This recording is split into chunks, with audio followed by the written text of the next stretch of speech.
which is accumulation of their ski.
Herlig å se at det møtt opp noen publikummere, så å si.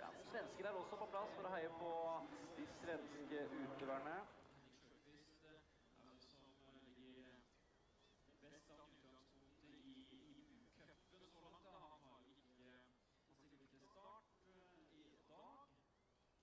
svenskene har andre å se frem til Filip Lindqvist-møtten. Blant det også skal være en kjempe om dagens konkurranse og seierste her i se, så det de norske avstående har 6 utøvere til start. På Isaklekkens vei starter med Knut Martin Emblad, starter med 48 Sigurd Stigberg, starter med 67 Vetter Paulsen, som leder i cupen. Dette i renn også. Med 21 Reddingård, og starter med 7 Falkenberg. Takk.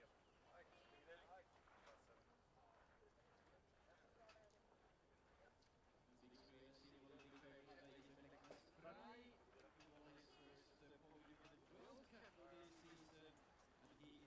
champion of this competition a year ago. He has won the last 5 competitions in individual.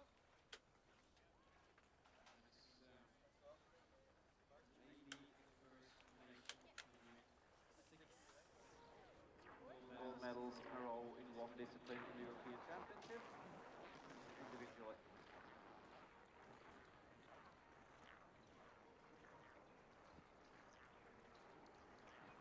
Det tok jo en ordentlig medlem tilbake i 2004. Da vant de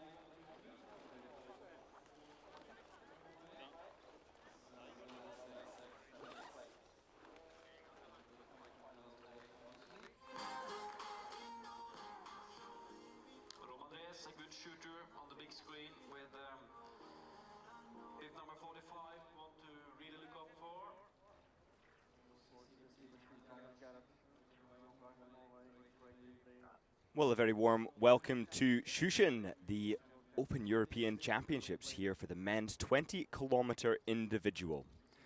We're at the Sjusjøen Stadium here in Norway at an elevation of just 229 meters.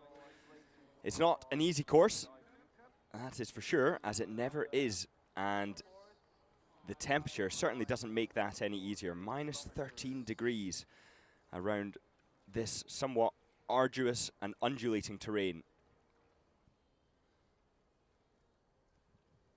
The snow is falling, and that poses a challenge for those who have to contend with this minus 13 air temperature, minus 10 snow temperature, 92% humidity, all of which just make the lungs suffer that little bit more and add to the pain levels that these biathletes are soon to endure.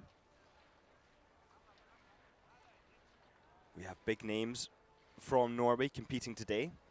The likes of Isak Frey, who is going to be going to the Olympics, who has been selected. We have Aspenes of Norway, who is starting bib number 26, and he finished on the podium on World Cup. The field is strong. And there we see Isak Frey wearing bib number 12 and is quite likely to set a formidable early time. The snow conditions, of course, having their impact. Jake Brown of USA wearing bib number 24, and Sverre Dalen Aspenes, as I mentioned before, just finishing on the podium in Novo Mesto, Czechia, just last week in the mass start, hitting all of the targets. Vaclav Chervenka of USA wearing bib number 41, and Bjorn Westervelt of USA wearing bib number 49. It's a massive field that we have here today, and the start line stretches all the way down to bib number 138 starters. And not everybody in this start line, such as Luke Markham, he is from Great Britain and competing at his first Open European Championships. William Mead, likewise for Great Britain. And Franco Guthier of Canada, wearing bib number 86.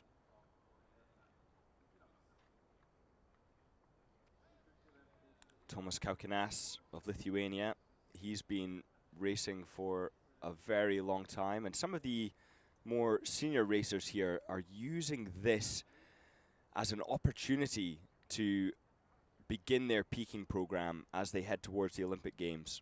Ethan Clark of Great Britain, starting 2019 at the British Talent ID, as that nation is focusing on their development.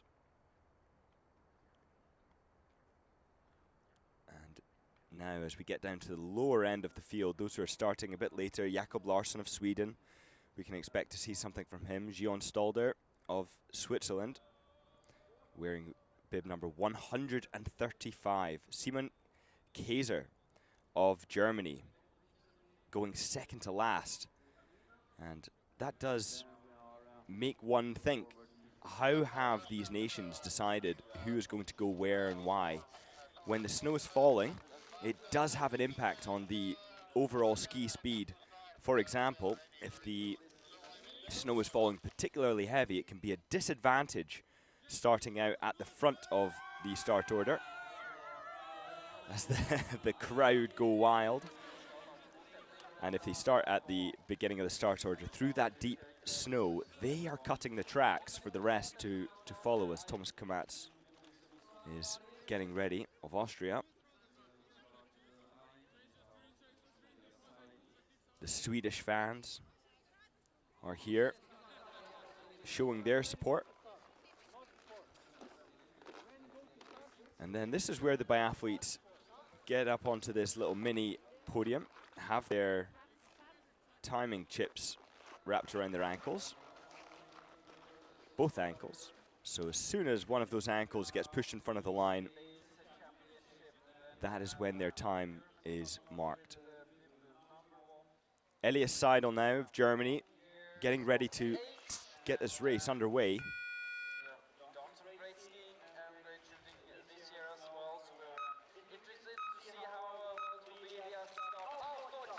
And we are off for the Open European Championships 2026. And Seidel of Germany is the first among them, wearing bib number 1 as the snow falls in these cold temperatures, -13. Not only does that have an impact on the lungs, but it makes the snow conditions just that little bit more biting, a little bit more slow and resistance on the skis. Jakubas Makina of Lithuania now getting started and chasing down the German. He's had a couple of races on the World Cup, 23 in total. And the 25-year-old has been racing largely between World Cup and IBU Cup this season. Now David Komats, one of our more seasoned starters, 202 World Cup starts for David Komats. He has significant experience, a good shooter in prone with 89%, but his standing year on year letting him down since 2023, where it was at 90%. Mukula of Finland. He competed in Brezno on the IBU Cup, where he had his best place of 34. And for those of you unfamiliar with the geography of Sjusjøen and Naturstil in this incredible stadium here, this 40-lane stadium, it's a short 25-minute drive away from Lillehammer, where the 1994 Olympic Winter Games was held. As Marek Makels of Belgium is now getting started. And you can see that long stretch through this open plain. There's no shortage of snow. It really is the winter wonderland we come to hope for at any biathlon event, and it's becoming ever more scarce as the years go by and the winters shorten.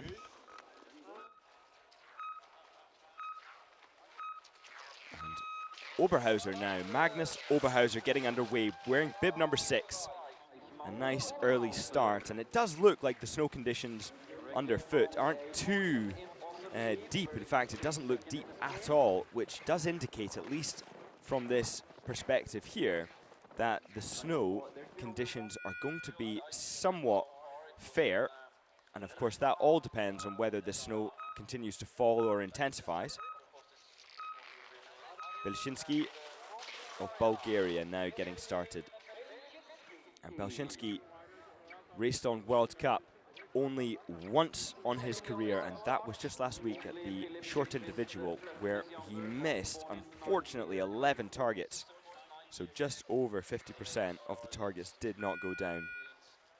And he'll be hoping to improve on that today. It's never easy to start on the World Cup, let alone on Nova Mesto, where the crowd is so loud. And Oscar Anderson now gets started. He has also raced on the World Cup, but only on 2 occasions. The sprint in Annecy, Le Grand Bernard, where he missed just 1 target. Did well, 32nd place, and then managed to start himself in the pursuit, missing 4, dropping himself down to 48th place as the cameraman takes a tumble.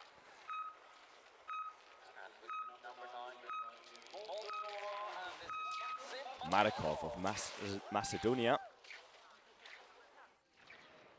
9 starters, no one has yet to get through the first intermediate point at 2.5 And kilometers. we're still waiting for the skiers to get out onto the tracks through those first checkpoints. And of course, those who we really are looking for are Isak Frey of Norway, who on his home turf we can expect to do great things, as Matthew Strum now of Canada is getting underway, wearing bib number 10.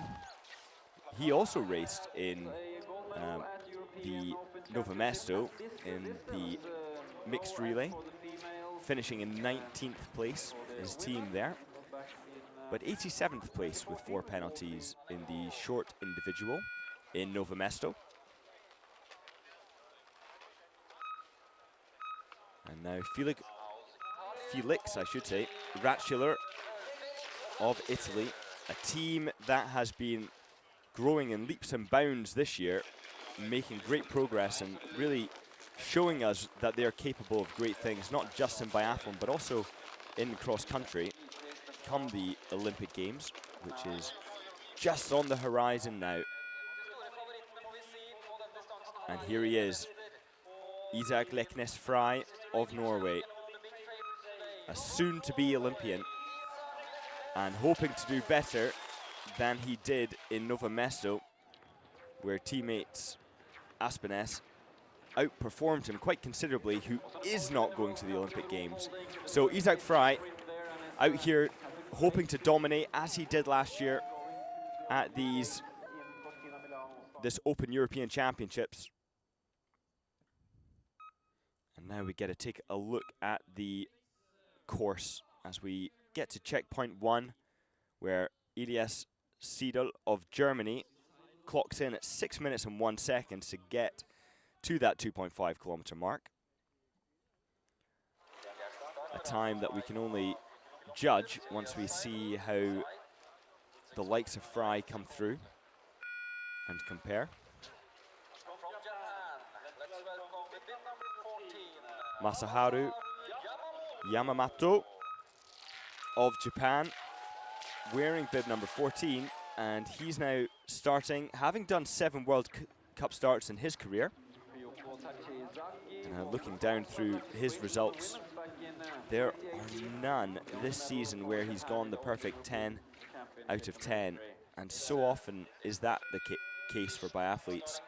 The perfect 10 out of 10 is a rarity, and Nyqvist has only managed that once, and he did that in Lenzerheide on the IBU Cup. But he has had 30 World Cup starts.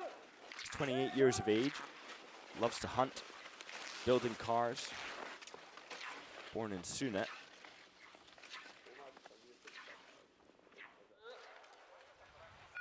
Now Kamat's 5.8 seconds back off Seidel at the 2.5 kilometer mark as Mehi Sudam is getting on the start line.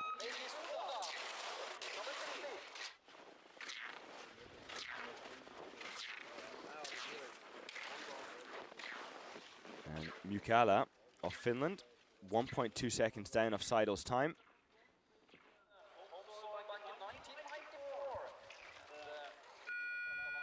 Boris Stanish of Australia now getting ready to start. His skis pointing all to the left-hand side from his perspective as he dances out off the start gates. Dynamic, a lovely green rifle there. And he's been racing on the IBU Cup all season after last year competing at the Junior World Championships.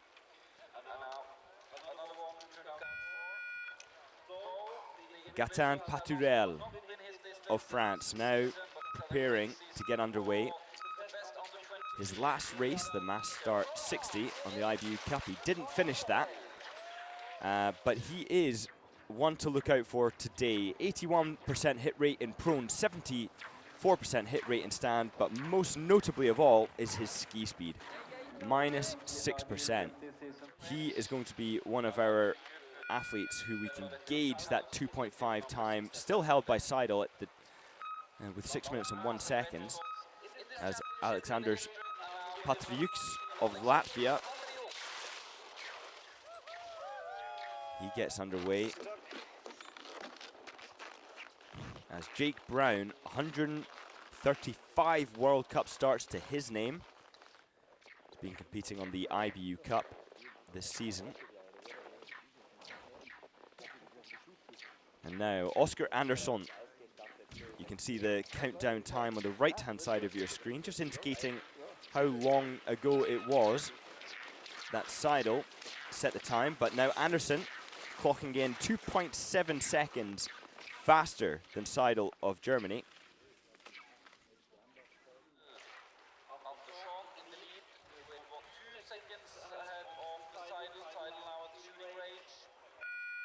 Bradesco of Slovenia.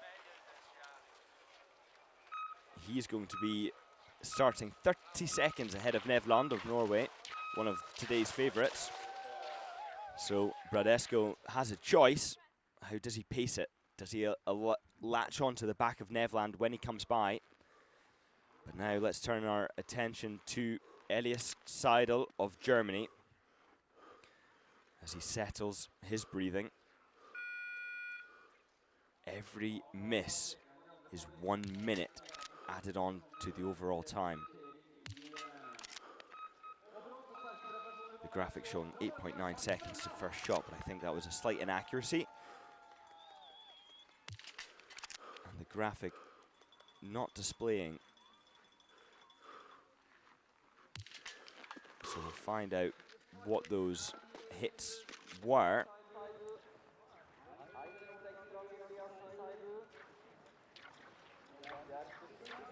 Well, apologies there, the graphic not showing the hits or misses, and I can now confirm that there was one penalty there, meaning that with that miss, an extra minute is now added on to Seidel's time.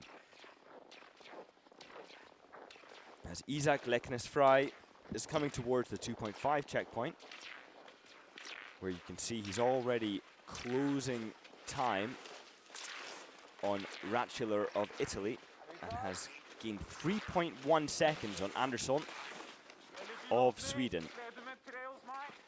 Offered a drink, early time to be offered a drink, but that's the job of the drink carrier. David Komats now controlled shooting, 4 for 4, and he gets the perfect start, 5 out of 5 in a total time of 29.9 seconds. Now, a great many biathletes do shoot slower in the individual, just because of that immense penalty time. Now Komats taking an early lead, 55 seconds ahead. Mukala of Finland misses his first shot, but gets the remaining 4. Good shooting there from Mukala. As Makels of Belgium now gets underway, sucking in the oxygen, the cold, crisp, minus 13 degrees oxygen. But beggars can't be choosers. And when the legs are burning and you're trying to focus on those shots, 3 out of 5 for Makels, it's absolutely vital to focus on the breathing, particularly in the shooting.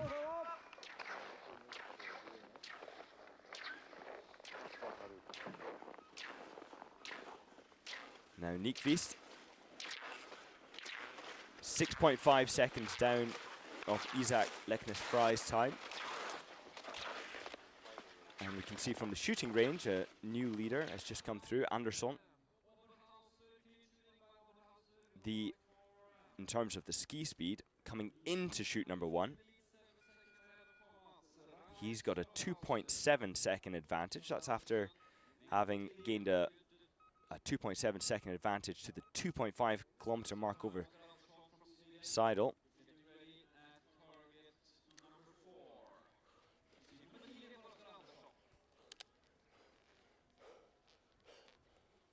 And now he's really focusing on getting his right elbow fixed onto the mat. Left elbow underneath the rifle. His elbow to shoulder not parallel, which is uncommon. And his breathing routine inconsistent, 4 out of 5. And by inconsistent, I mean not the same amount of time between shots. And most biathletes at their highest level are able to get that consistency within a matter of 0.3 seconds or so on either side. And Gatan Paturel now matching Isaac Frey's time to the second, to the 10th of a second.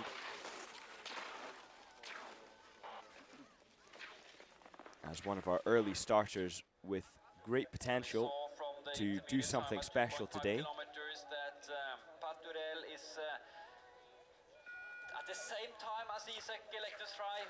Now Fry is deciding to tuck in behind Radschiller of Italy and take advantage of the slightly slower pace leading into the range. Of course, he has to slow down to get the pulse under control, the breathing under control, to focus on these 5 targets and really make a statement today. That's where the pressure comes from, is he's been selected for the games.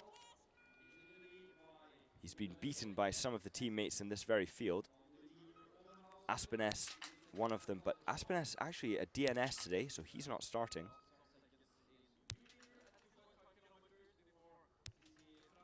So Isaac Fry really now solidified as the favorite. His right elbow also slipping on that mat.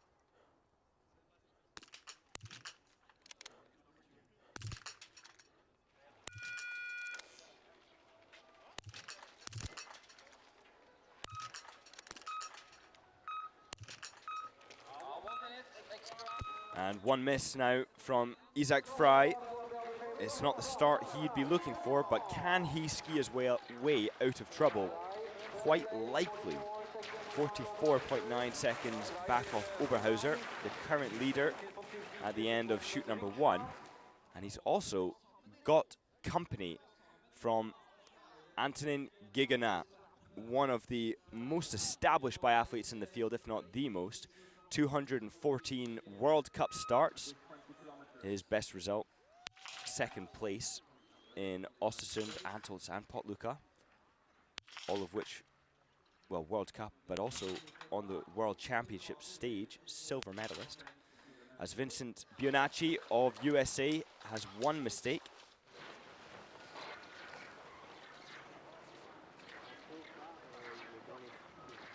But Antonin Giganat will be out there on the course alongside Isaac Fry, and it will be interesting to see whether the duo work together.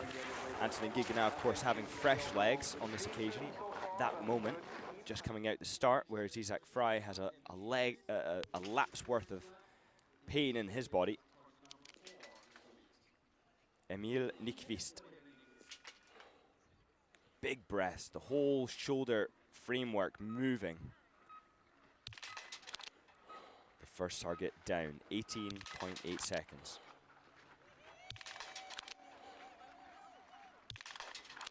Lovely control. One deep breath between each shot. 2.7, 2.6, 2.5 seconds between shots. It's not fast, but 33.3 seconds to get 5 for 5. It's a great start for Nyqvist. 0.7 seconds down off Oberhauser's time. And Denis Nasko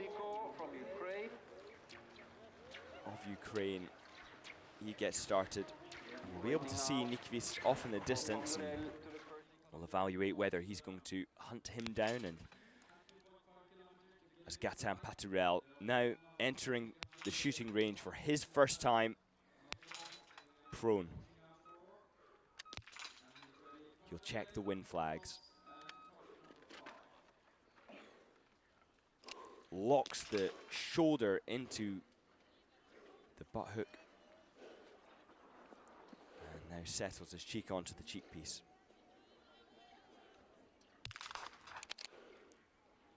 .5 seconds to shot number 1. Very controlled shooting. There's your miss. 3.9 seconds to that 4th shot from the 3rd. A little bit slower than the rest. It wasn't fast shooting, but it certainly was fast skiing coming into the range. Paturel has the fastest time. Compare that to Isaac Fry's time of just 4.8 seconds slower. As Damien Levet, now of France, setting the second fastest time, again getting himself ahead of Isak Frey's pace around the first lap.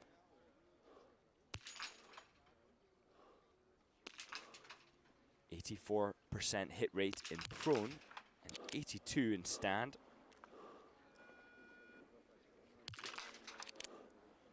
But very, very slow skiing, and it does imply that perhaps he was skiing a little bit too fast as his rhythm settles. Another minute added to his time. That's 2 minutes and 2 seconds, accounting for that dropped pole as he tried to get off the mat somewhat lethargically. And that is not the start that Levitt was looking for.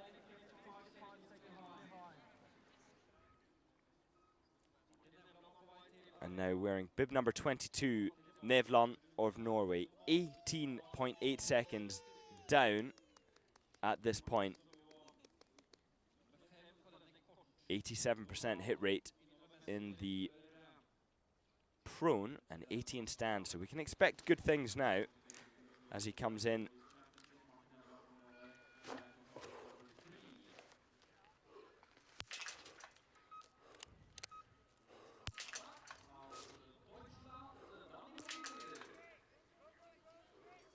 And Seidel, the top right of your screen, coming in for his first stand shoot.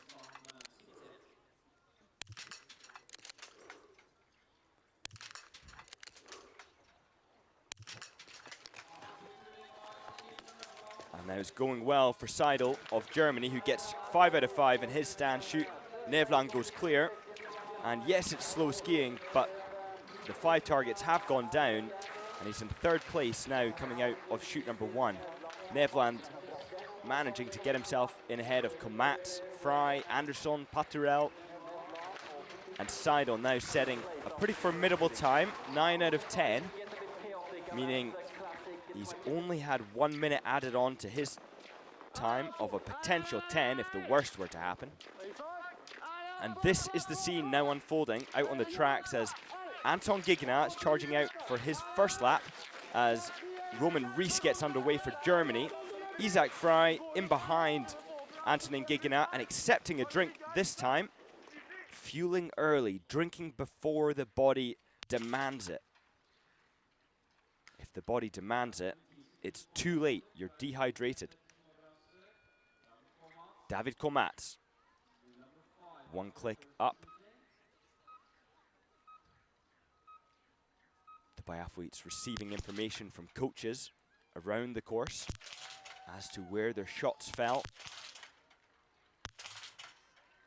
A slow start, but now a lovely rhythm.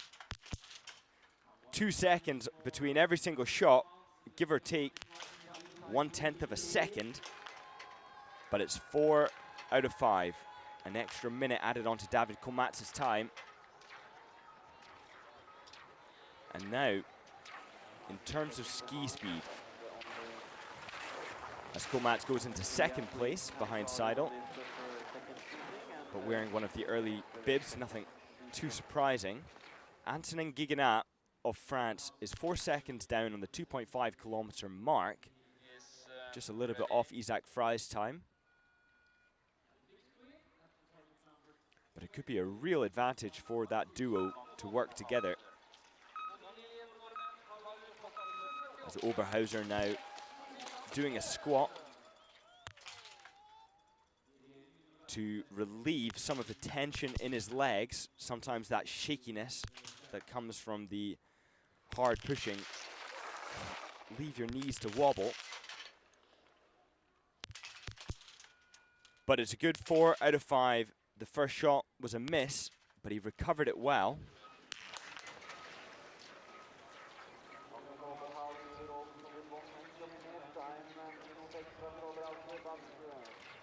And now Oberhauser taking the early lead ahead of Seidel of Germany by 1.9 seconds. Also with 1 penalty.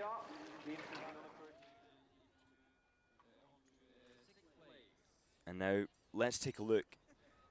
After shooting number 1 at the standings, we have Oberhauser leading the way, just 0.7 seconds ahead of Nyquist. Nevland of Norway, 3.4 seconds back. And somebody we haven't seen yet, but doing very well, Sjusjøen of Poland. As we turn our attention to Oscar Andersson. You can see the snow is falling, not impacting his shooting. Lovely rhythm. But missing the last shot. 24.7 seconds to get 4 out of 5 targets. It's always painful when the last shot doesn't go down, because quite often athletes will attest to the fact that they have a thought that comes into their mind, something like, oh, this is going well, or, oh, I could hit 5 here. Something to that effect that can be crippling to your concentration, really destroying of the process. It's not always the case for the last shot. As Isaac Leknes-Frey now tailing Antonin Guéguenat of France, the World Championship silver medalist, as he comes in for his first stand shooting. 35 seconds down off Oberhauser's time as he entered the range.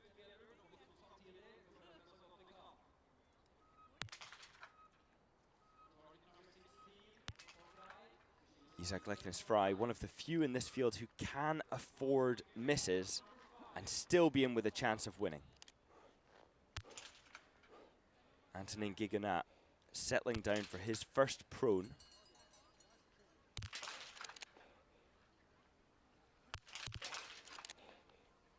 A good start for Isaac Leknes-Frey, 5 out of 5. Good shooting, nice and controlled, 29.2 seconds. And now Antonin Guéguenat matches that. He dips the rear snow cover. He gets 5 for 5, but has now lost some 10 meters over Isaac Leknes-Frey, who has taken the lead. Frey now 29.3 seconds ahead of Oberhauser, both having missed 1 target.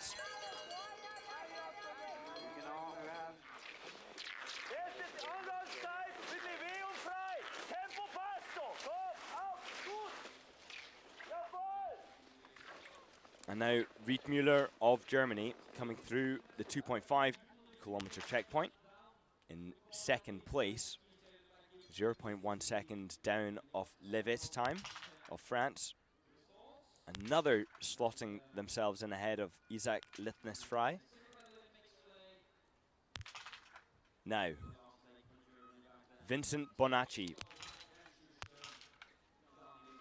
with a miss at 16.5 seconds to shot number 1.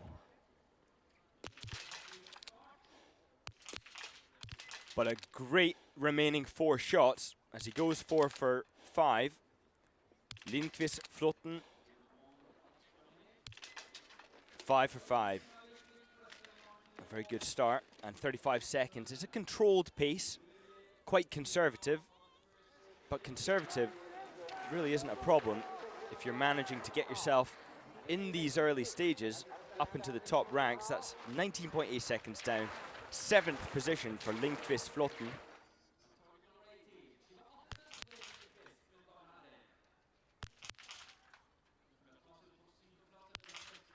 Now Emil Nyquist with his first miss of the day, as Nasiko of Ukraine, top right of your screen, shooting prone. 4 out of 5 for Nyquist.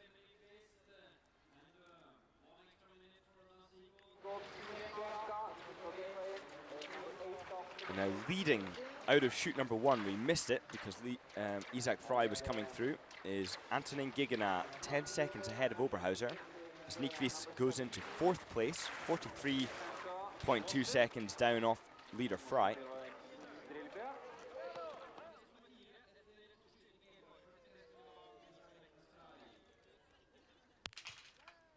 Now Gatan Paturel, he didn't get off to the perfect start.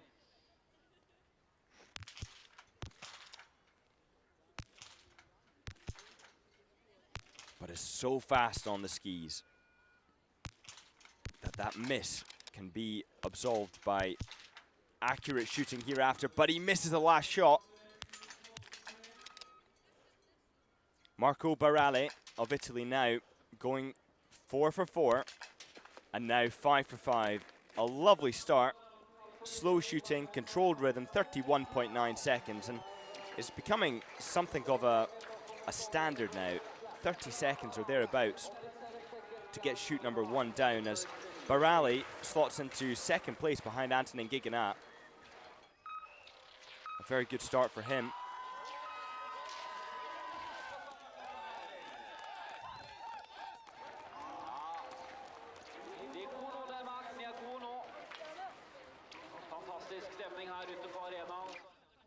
And that was Frisk getting started for Denmark.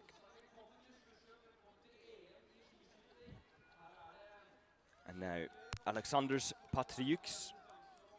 He missed 1 in the prone, now coming in with a steady rhythm of 2.2 between shots until that fourth, 2.9 seconds. And then 5.7 seconds as he tried to rebreathe, resettle, unsuccessfully, costing him 2 minutes.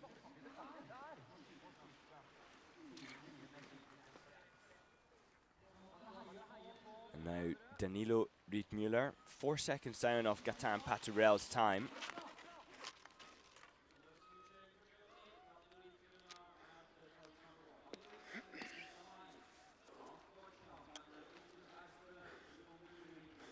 First shot quite often is somewhere between 15 and 19 seconds.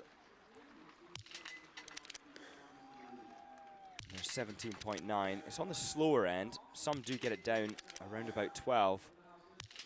But now it was going well for Rietmuller until that fourth shot.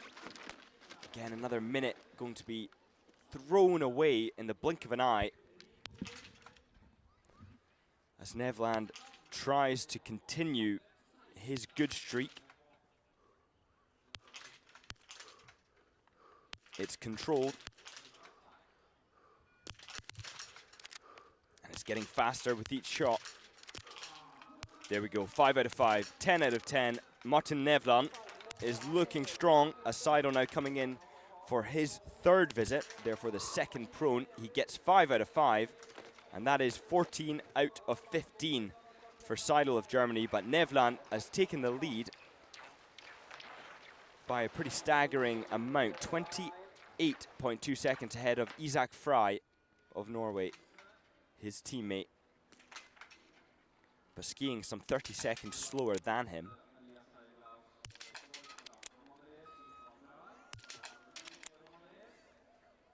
Roman Rees.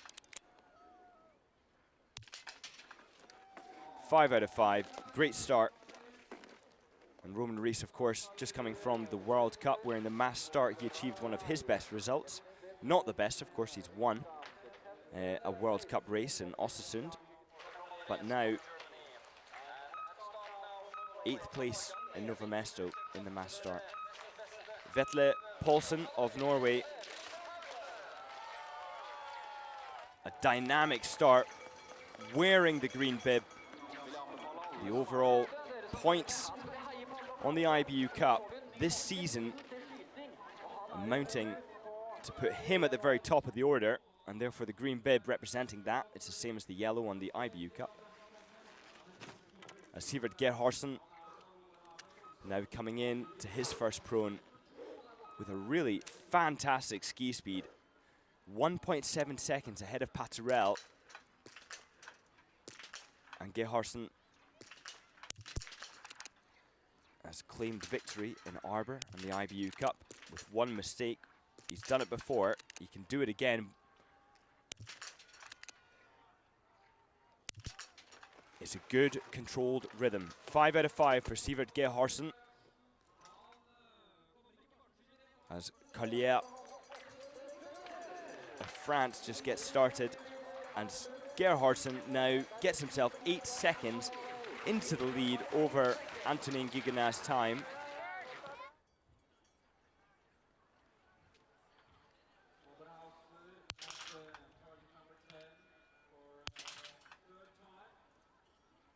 Oberhauser, one of our early leaders, still with the 5th fastest time out of shoot number 1. He's now in for shoot number 3. He's had 1 miss in prone, in stand I should say. No misses so far in prone. 100% hit rate for Oberhauser today in prone. Great shooting. 14 out of 15. And the clock is ticking as he approaches the checkpoint outside of shoot number 3. 6.5 seconds down of Seidel's time. Both of them having missed 2.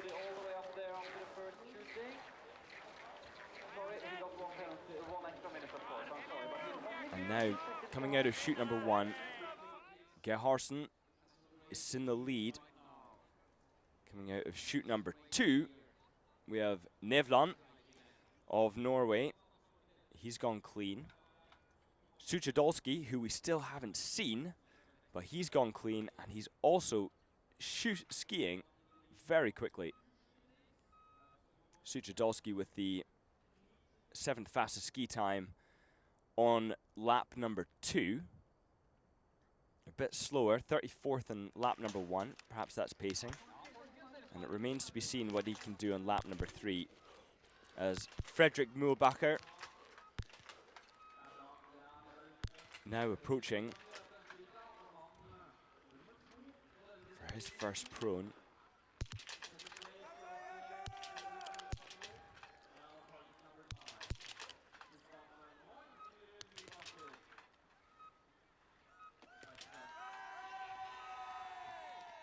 And a very good time for Mühlbacher, 9.3 seconds down as he entered the range. Taking his time to get to that first shot. Lejeune of France at the top right of your screen. As Mühlbacher misses the last shot, the most painful of all to miss. As Lejeune covering both of his eyes fully with blinders.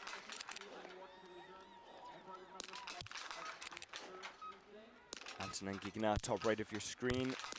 As Lejeune goes clear, 5 for 5, slow shooting, but the job was done. 39.4 seconds, no added time. As Antonin Guignat now gets the perfect 10 out of 10 for the first half of his race.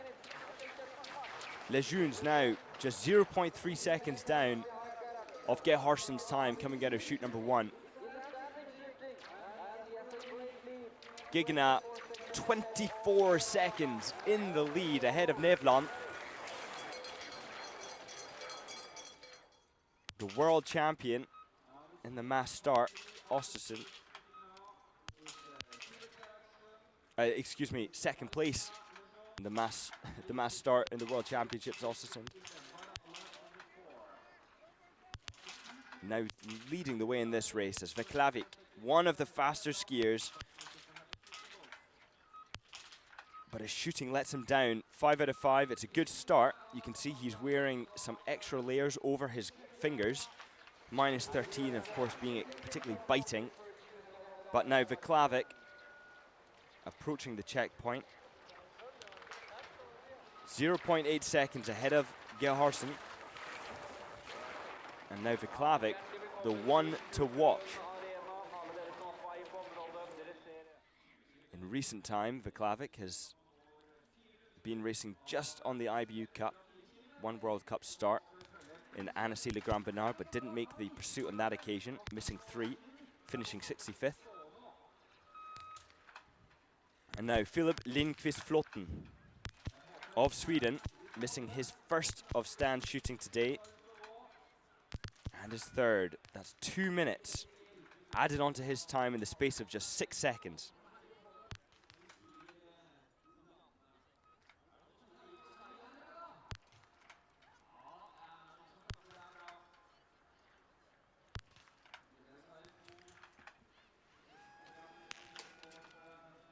And now Ojima coming in to shoot number 1 with a really good time, 11 seconds slower than Lejeune, but faster than Seidel of Germany, if that's a marker. Faster than Ries, faster than Nyquist, Oberhauser, Nevland. This is fast skiing from Ojima. Slow shooting, 22.8 to get the first shot down. Now the painful miss. 4 out of 5. It's not bad, but perhaps partly on account of the fact that he skied so fast around the first lap. 8th fastest.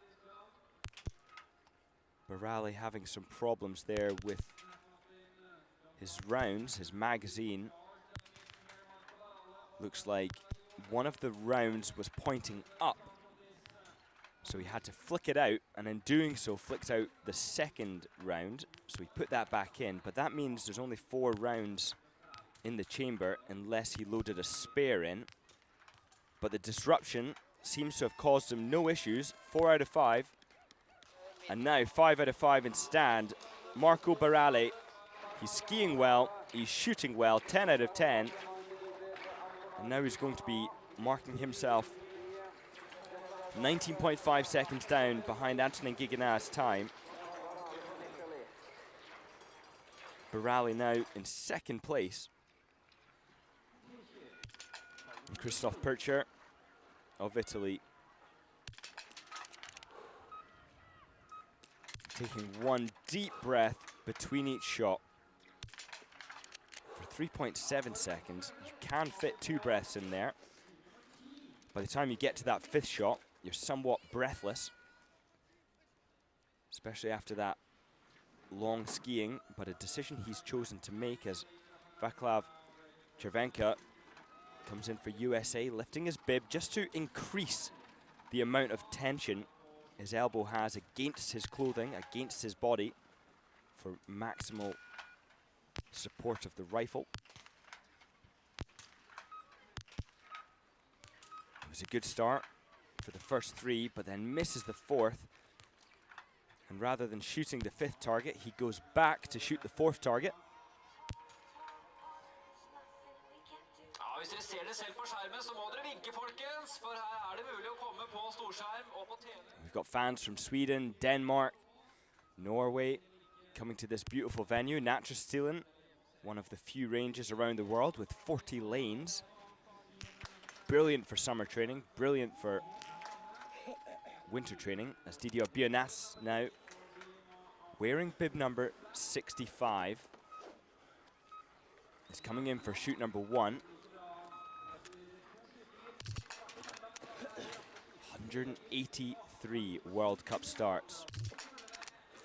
He knows the feeling of the big stage, and he's starting well with very slow, very controlled shooting. 5.1 seconds to get that last shot down as Nevland comes in and in the space of a matter of seconds throws away 2 rounds, 3 rounds, and that's 3 minutes now added on to Nevland's time. He was in 3rd place at shooting number 2, and that's all going to change as Seidel now setting the way, wearing bib number 1, sets a time of 43.49, coming out of shoot number 4.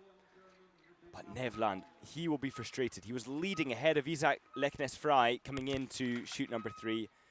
And now Nevland all the way down, 2 minutes and 3 seconds off Seidel's time.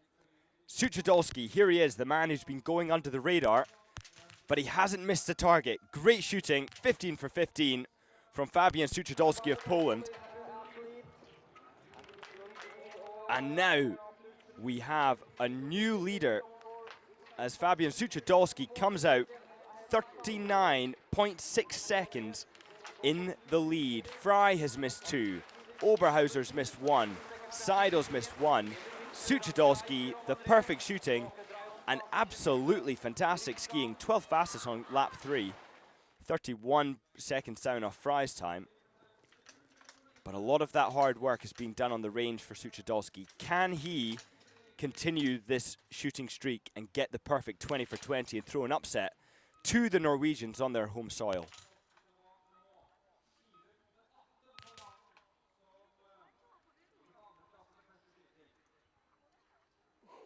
Geharsen,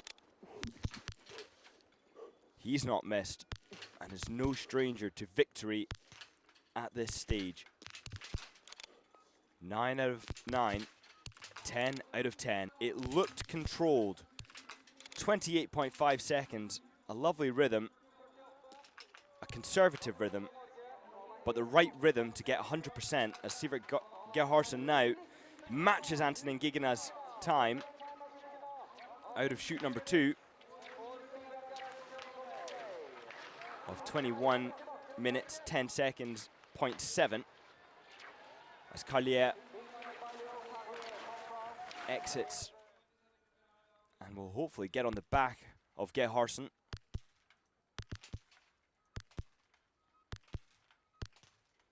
Oberhauser now with his second miss of the day, 2 minutes, the penalty added on to his time, and make that 3.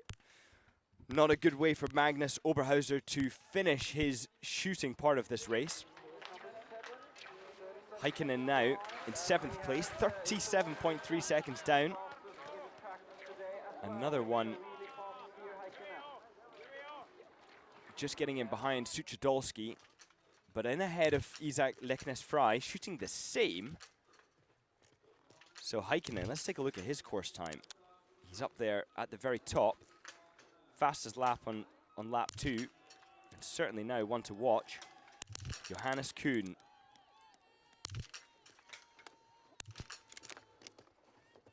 Taking his time. The third shot goes down. 5 out of 5. A good start for Johannes Kuhn. Wearing bib number 73, starting a little bit further down the order behind teammate Fund. But setting the fastest time now, Johannes Kuhn of Germany. 5.3 seconds in the lead after chute number 1. The winner in the World Cup in Hochfilzen in the sprint in 2021-22 season. He's had a 2nd place in the individual in Potluca and 3 third places on the World Cup.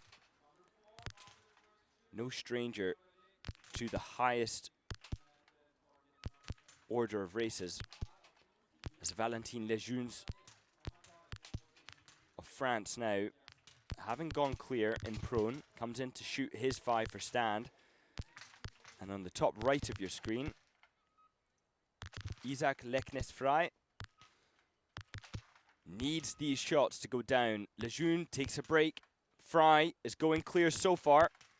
He gets it. 5 out of 5 for Frey. He needed that.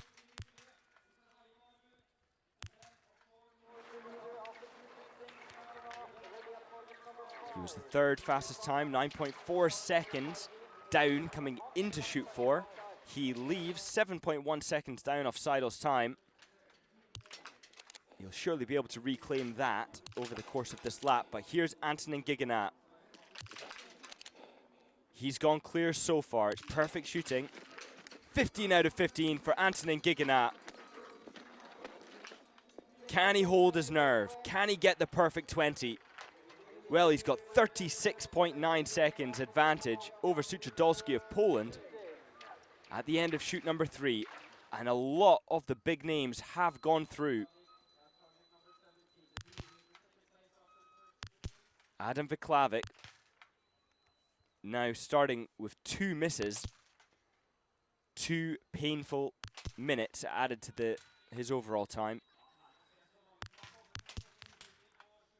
And who can touch Antonin Gigena's time? Well, we've got Rietmuller, 57 seconds down. Skiing similar pace to Gigena.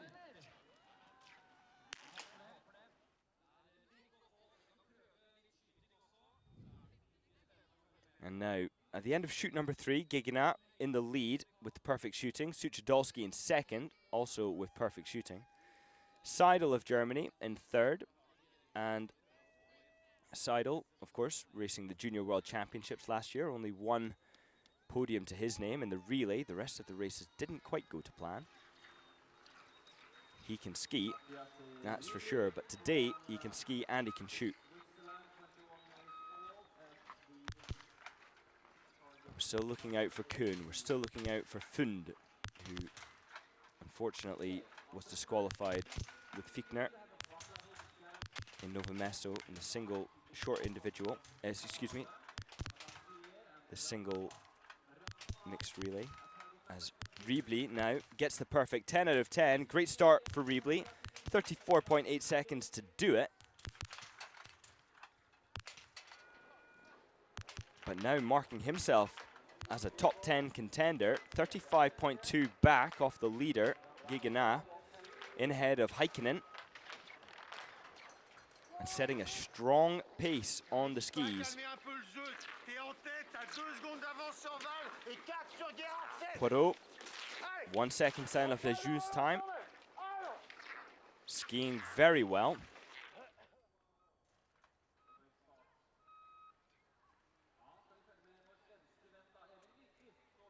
We've had now Emil Nyqvist, who has gone 14 out of 15 this far in the race.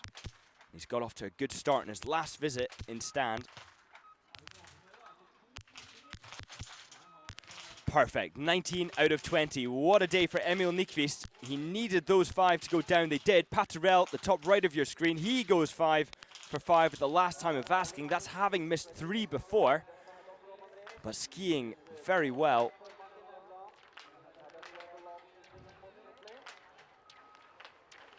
And at the end of shoot number 4, Paturel, 1 minute 30 back. Great skiing to be able to reclaim that much time. He's the fastest skier, or he's swapping with Isaac Frey for who's the fastest lap for lap. But now Paturel is going to leave it all on the tracks as Marco Barale makes 3 clicks left, indicating that there's a left to right wind, or that his group was slightly off. It doesn't look like there's a wind. But this is beautiful shooting. An absolute masterclass there from Barale. An audacious click, but 15 out of 15 and 47 seconds back. Currently in 3rd place after 3 shoots. And with an opportunity now, 30 seconds ahead of Seidel's time, to get himself onto a podium at this Open European Championships.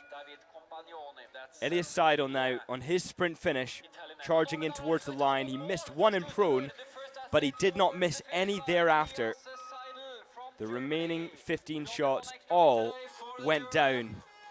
And now Seidel needs to work hard as he charges towards the line, trying to defend his great start to this race. 19 out of 20, 53 minutes the time, and only 1 mistake to his name. Didier Bionas now with nice, relaxed, gentle shooting. The 4th shot being held as he resets. He had the composure to reset. It didn't pay off, but he did the right thing. Right process, unfortunate outcome. Many biathletes will just shoot through the wobbles, through the pain, lacking the discipline to pause. As Isaac Leknes Frey now, having become disconnected from Antonin Gigana, is out on his last lap, 18 out of 20. And we'll see now, 2.4 seconds down off Seidel's time. And that's after having come out of the range 7.1 seconds down, so he's claimed back some 5 seconds. But Suchodolski coming into the shooting range now, still having not missed, 15 out of 15. And with the fastest time by 26.6 seconds ahead of Seidel coming into the range. A massive opportunity now.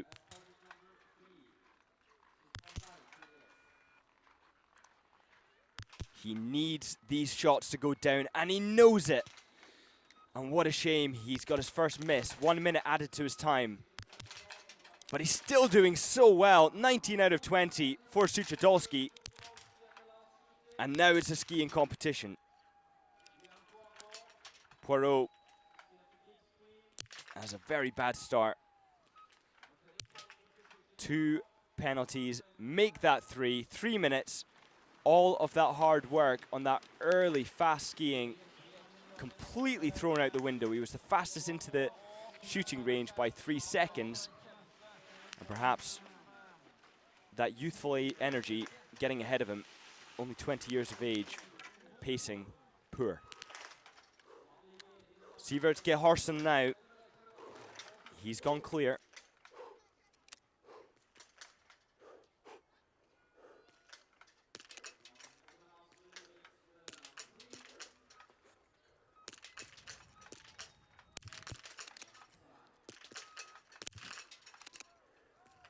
One controlled breath between shots. It's Heikkinen on the top right of your screen. And there's your miss now from Georgsen. He takes 2 breaths to recalibrate after the miss, resettle, and he gets the last. 14 out of 15 for Georgsen. Heikkinen skiing incredibly well.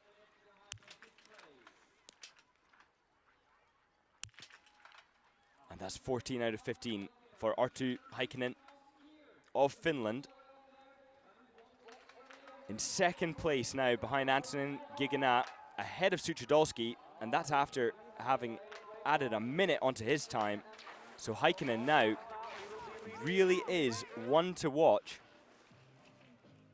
The fastest course time on lap 3, 4th fastest on lap 1, 3rd on lap 2. As Johannes Kuhn now leading as he enters shoot number 2, but he notoriously struggles with stand shooting. 75% hit rate. Can he turn it around today? 2 mistakes, 2 minutes added on. And unfortunately, despite the 216 World Cup starts, that is not a sight, an unfamiliar sight. Isak Leknes Fry now coming in towards the finish. Has he done enough? He needs to charge these final meters. 18 out of 20. Isak Leknes Fry crosses the line. 3.1 seconds ahead of Seidel of Germany. Well, he's got lots of big names hunting him down, Isak Leknes Fry. And although he went into this race as one of the favorites, it looks like it wasn't enough to claim a victory. At least not at this point. Will he get lucky? Mühlbacher now coming in for his second visit to Prone.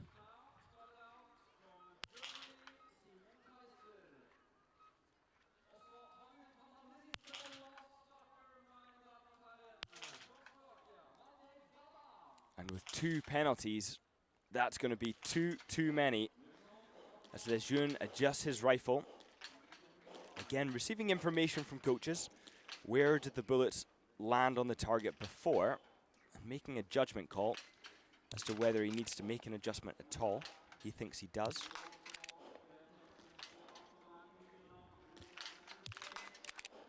And so far, so good. It's slow shooting, but it's controlled.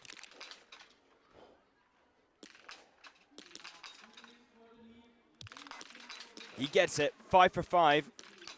Lejeune's now 14 out of 15.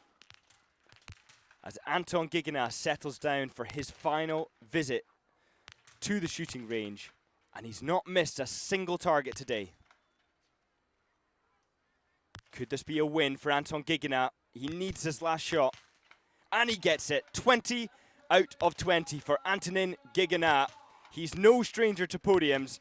But look at that, fast skiing, accurate shooting. And with a time of 1 minute and 6 seconds ahead of Seidel, this is a formidable performance that surely is going to be untouchable.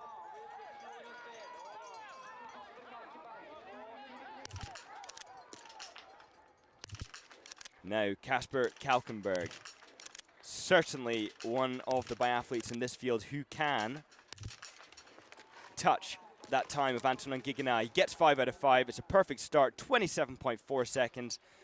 It's on the fast, relaxed end of shooting speeds in an individual. And 0.5 seconds down off Kuhn's time. And we know that Kuhn has already had 2 misses.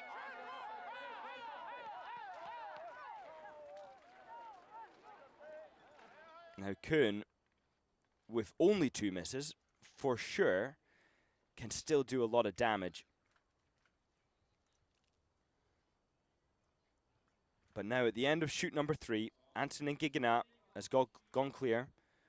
We know that Sjusjøen missed 1 in his final visit, whereas Antonin Giganat did not. Heikkinen. Let's watch him as he comes in. Skiing well still. Remember, Heikkinen with the fastest course time on lap number 3. As Emil Nyqvist now coming in towards the line, hitting 19 out of 20. As the clock ticks, Isak Fry's time is further away. But now coming across the line, 1 minute and 7 seconds back, currently in 3rd place at this Open European Championships here in Sjusjøen, Natrosstilen.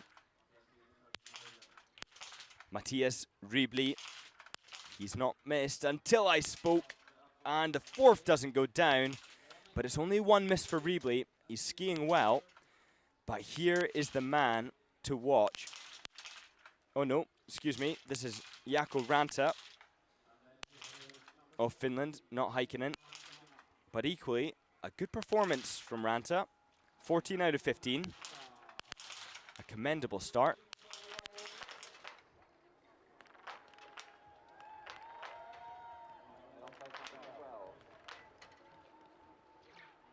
And now by my eye, it doesn't look as though the snow conditions are degrading so much, as we see Ethan Clark there of Great Britain in behind Ranta.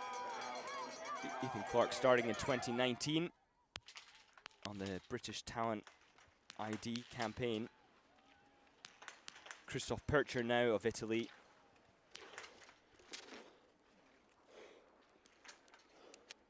You can hear the breathing as he tries to feed his muscles with oxygen. But with a misfire there, doing a semi-recock to get that round back in the chamber before firing.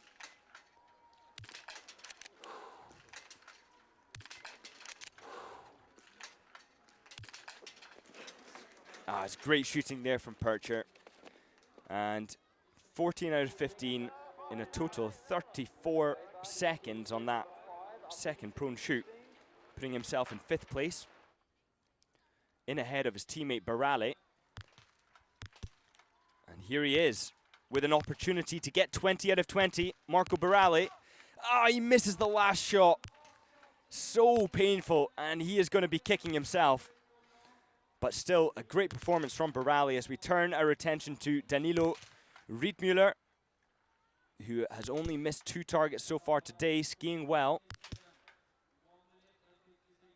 He's been racing on the World Cup, stepping down, but now missing his 3rd shot of the day. 17 out of 20. He needed better. Coming into shoot number 4, Cervenka of USA with only 1 miss, 9th place, doing well. And an opportunity for the American as Didier Bionats of Italy now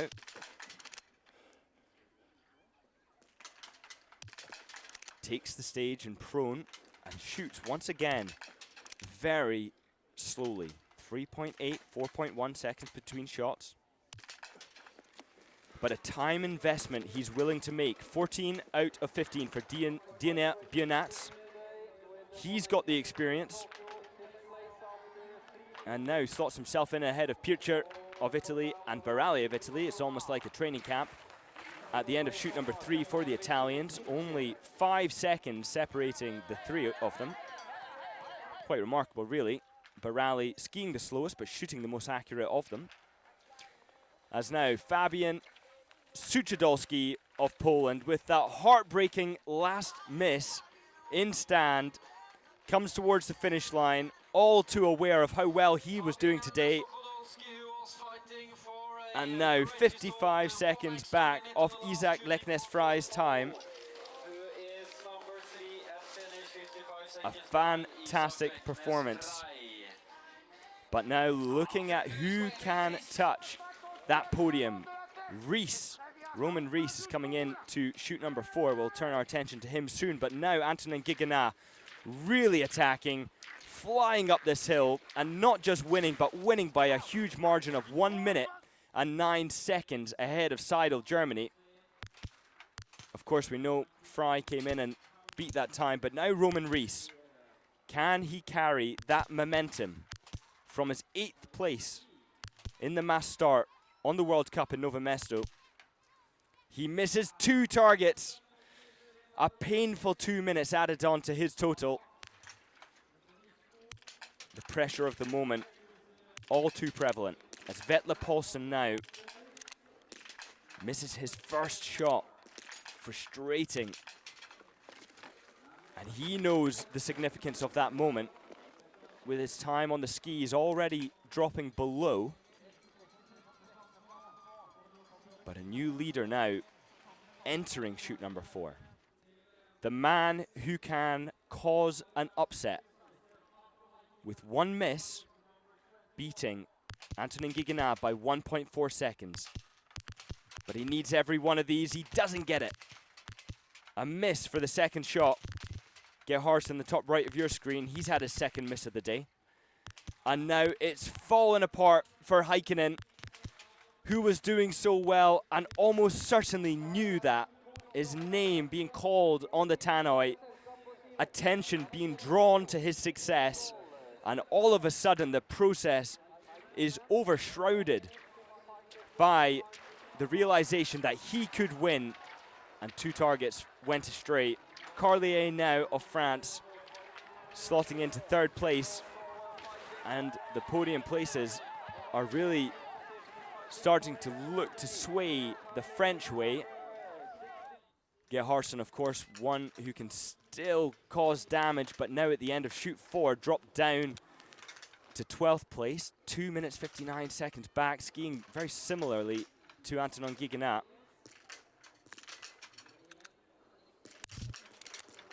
Johannes Kuhn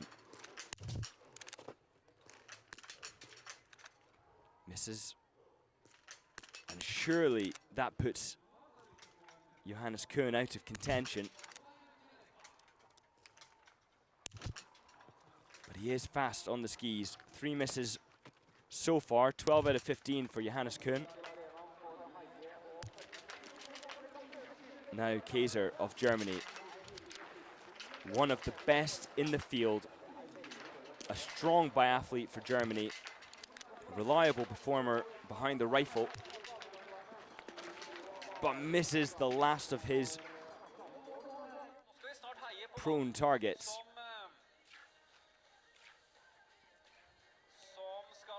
And now here it is, Antonin Giganat coming in to claim what he will be hoping at this very moment to be a victory. It is not all said and done, but he needs to charge towards that line. And he is fighting for the gold medal at this Open European Championships. Antonin Giganat in the sprint finish now with a massive lead. 1 minute, 11 seconds the advantage. A frozen beard and a fantastic shoot, the perfect shoot, and great control. The race is not all said and done until everybody is through. But that isn't a formidable performance from Antonin Giganat. Valentin Lejeune of France.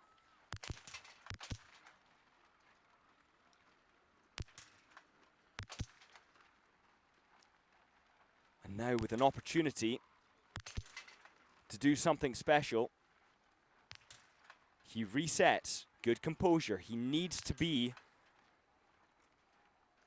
ready to pull the trigger. 16 seconds separating 3rd and 4th shot. And the 5th target goes down. 45 seconds to do it, but that's 19 out of 20. And he is going to be very closely contending with Seidel of Germany, as Kalkenberg, the biggest threat in the field to Antonin Giganat, gets underway. And Lejeune's in third place behind Seidel, 3 seconds down. But Kalkenberg throws one wide, and he throws another wide. The opportunity to claim a victory today for Kalkenas is out the window, but can he recover for a podium? Well, he's going to have to get the remaining 10 targets.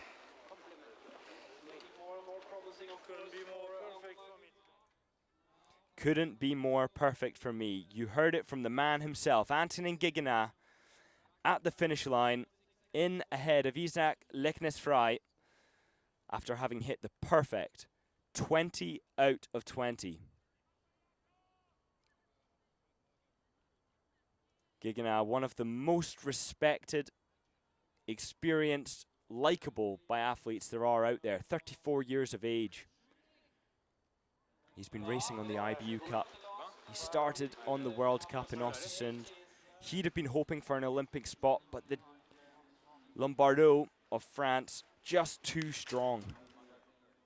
Emilian Claude likewise. As Pavel Magaziev now with fantastic shooting and an opportunity to get 19 out of 20. He does. Great shooting from Magaziev in a time of 30.7 seconds to get the targets down. And only 2 minutes 20 down off the leading time of Gigena, in behind Ullmann of Switzerland and Nyqvist. An opportunity to hunt down Ullmann, but also to keep Rietmüller at bay, who's only 1 second down off his time, leaving chute number 4.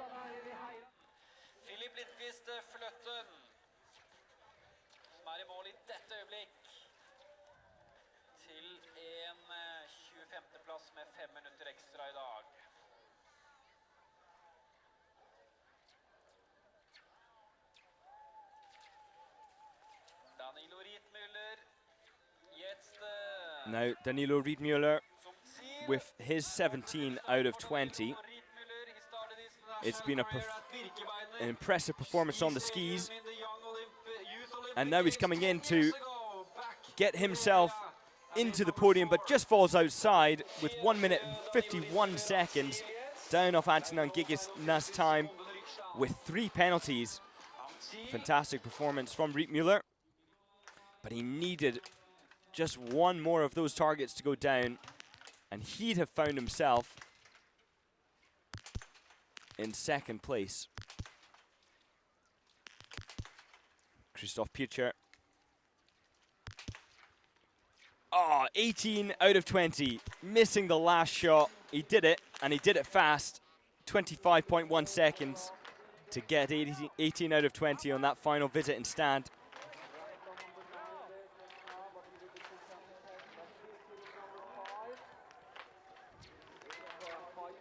But in 5th place now, 1 minute and 31 seconds back. And another one of the Italian quad who are doing particularly well, Davide Compagnoni. He's not missed anything today. He's got a very big blinder covering his whole face. But this is aggressive, controlled, and composed shooting. Done with purpose, done with regularity, and 15 out of 15. What fantastic shooting there. 49 seconds in behind Antonin Gigena's time, but many in front have missed. So an opportunity now to get into the top 6, the flower ceremony, as Didier Bionat, his teammate, strives for 19 out of 20. He has to be composed. And there's your 2nd miss of the day for Bionat.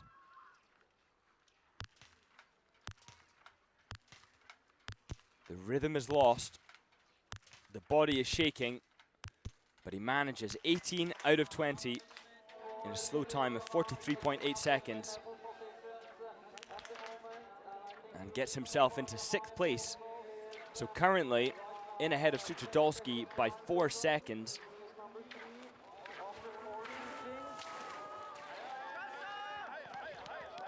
Compagnoni of Italy, after shoot number 3, still 49 seconds back, with an opportunity to get himself potentially onto the podium. The door is open. Isak Leknes Fry's current second position is vulnerable. Jakub Svteki of Czechia, skiing well, shooting well, and a contender. Perhaps going to challenge Antonin Guiguenard, but more likely, if he can get these targets down, is a contender for a podium.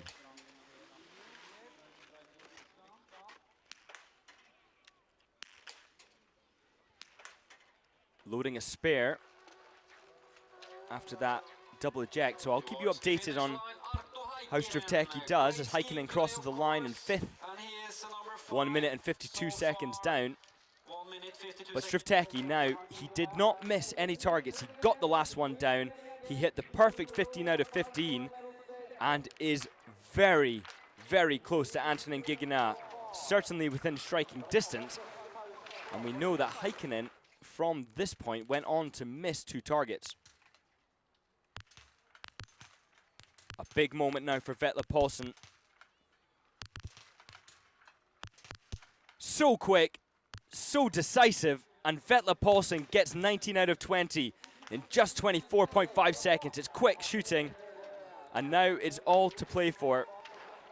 6th place for Paulsen.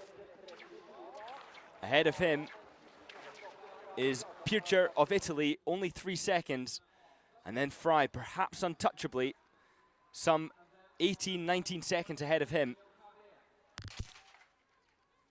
Carlier, another podium contender, but he needs these targets to go down, and so far so good. And the last shot, the painful shot, doesn't go down for Carlier. He manages to get 19 out of 20, but the final shot just sold him short. 5th place for Carlier as he exits the shooting range.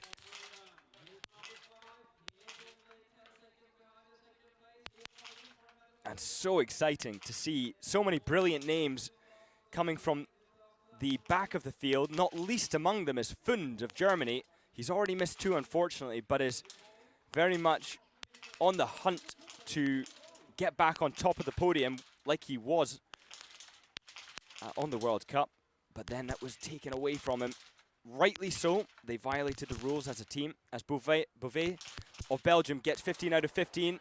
Fund now managing to get the final 5 targets down for his stand shooting, as Beauvais is in 14th place coming out of the range, and Leonard Fund, he missed 2 in the first visit to the range and has done the perfect shooting thereafter. It's not the way round the biathletes like to do it, but certainly it's a great demonstration of ability to regain your composure. May get to a 2nd place finish today, at least so far. And what about Fund, we saw him in the mass start on World Cup, Novo Mesto, finishing 13th place on that occasion. And now Valentin Lejeune, 19 out of 20, making his final charge, hoping to get in ahead of Isak Fry, but that's looking very unlikely at this point. Now as he rounds the final corner in towards the finish, Valentin Lejeune of France. What can he pull out of the bag? It's a 3rd place at this present moment. 1 minute and 13 seconds back, just slotting in ahead of Seidel of Germany. And only by 1.1 seconds. And that's a painful experience for Seidel now to watch himself be deposed, but Lejeune has done himself proud. Only 1 miss on the day and only 2.3 seconds back from Isak Leknes Fry, a medal contender at the Olympic Games. And Antonin Guiguenard pulling it out the bag when it counts, but perhaps too late to find himself at the Olympic Games, as the French team has been finalized.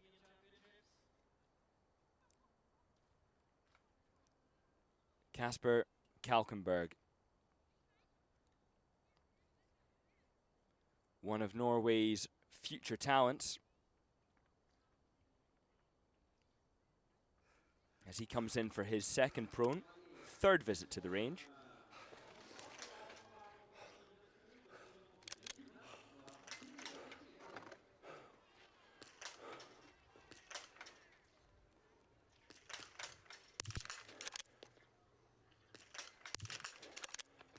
Good shooting from Kalkenberg. The first two go down with ease. The third is a miss. Now with 3 misses to his name, 3 minutes added onto his time, despite his incredibly fast skiing, faster than Antonin Giganaz, it's not going to be Kalkenberg's day. However, let's take a look at the finish line. Riedmüller of Germany, he missed 3. Heikkinen of Finland, he missed 3. Both of them are 151 and 152 behind, as Pavel Magaziev comes in towards the finish line. And they are both in the top 6.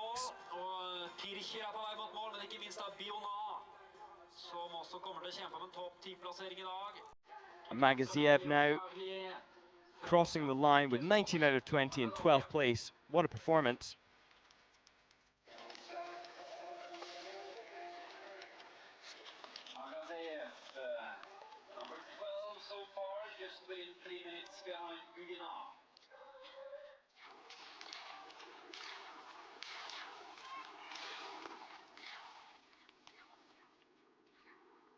Now, Pircher of Italy is coming in to see what damage he can do.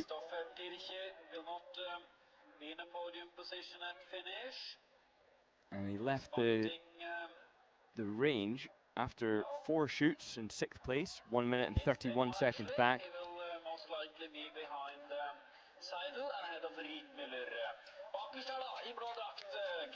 And now he's in behind, or ahead of Heikkinen at the 18.5 kilometer mark.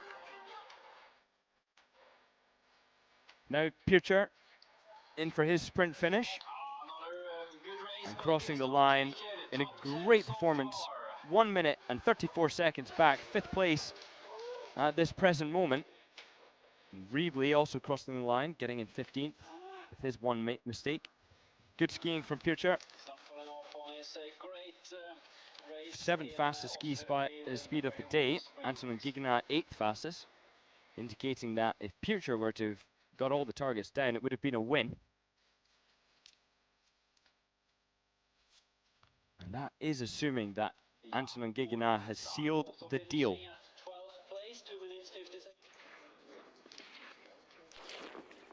But now, going under the radar, we have Léo Collier of France, who had that most unfortunate miss at the very end. And now, let's take a look at the 18.5 kilometer mark. 1.5 kilometers out from the finish. Carlier is 1 minute and 36 seconds back. That puts him in 8th place, behind Paulsen and behind Pircher. However, that's only 3 seconds outside the flower ceremony, as Didier Pionatz now crosses the line in 5th place, deposing his teammate. 1 minute, 22 seconds. In behind Seidel, who left out bib number 1 and has only been deposed by 3 in the time since he crossed the line. Fund of Germany now, with his 18 out of 20, being followed by a string of Germans.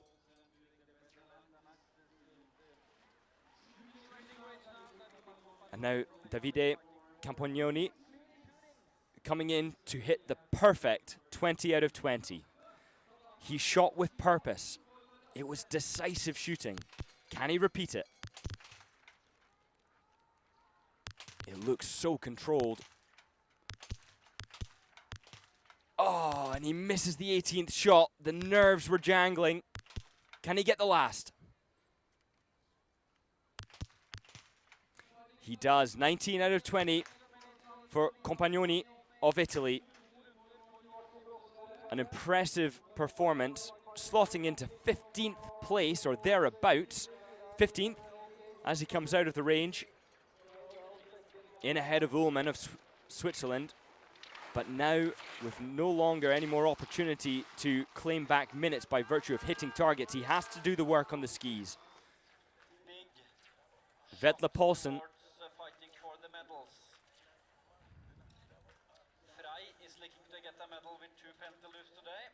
Paulsen 7th at the end of shoot number 4. And he's still 7th now, but 2 seconds down off Pircher at the 18.5 kilometer mark. He has only gained about a second on Pircher, which means he needs to have had a very, very impressive sprint finish. Here now, he's lost a bit of time there getting in a tangle with the American, but now he's got to find everything to get that time back. He throws his foot across the line, 1 minute, 31 seconds, 0.3, just managing to get in ahead of Pircher. They almost swapped their time behind the leader from the 18.5 to the finish. Strivteki of Czechia. He can cause an upset, but not with a miss. And there it is. You've seen it. The first one. Could it be more? He's unsettled. Capillari goes 5 for 5.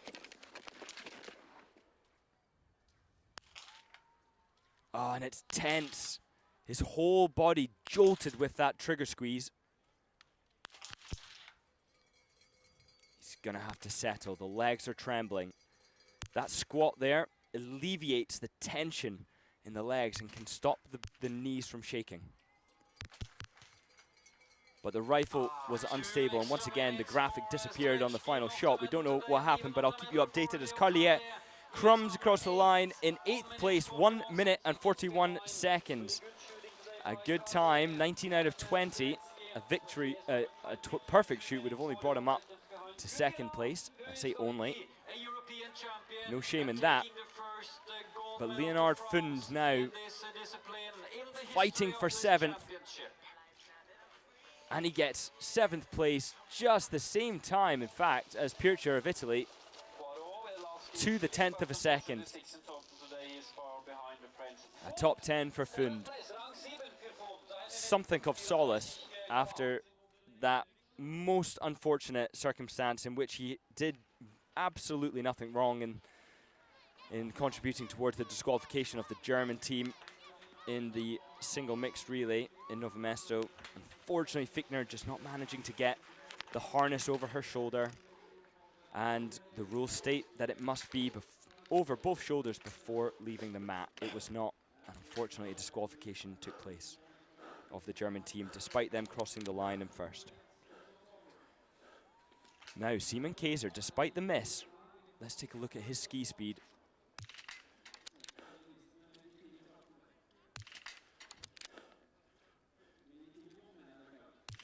Now, he needs these targets to go down.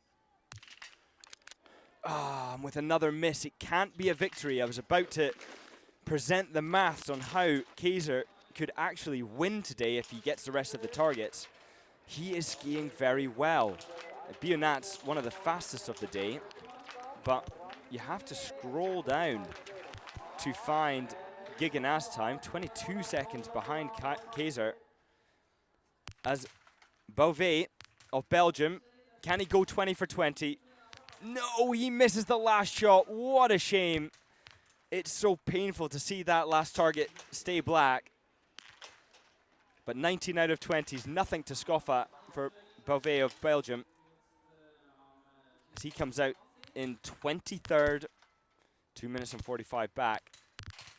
Trixel of Austria. It's fast, it's dynamic shooting, 20.4 seconds. But that last shot didn't go down.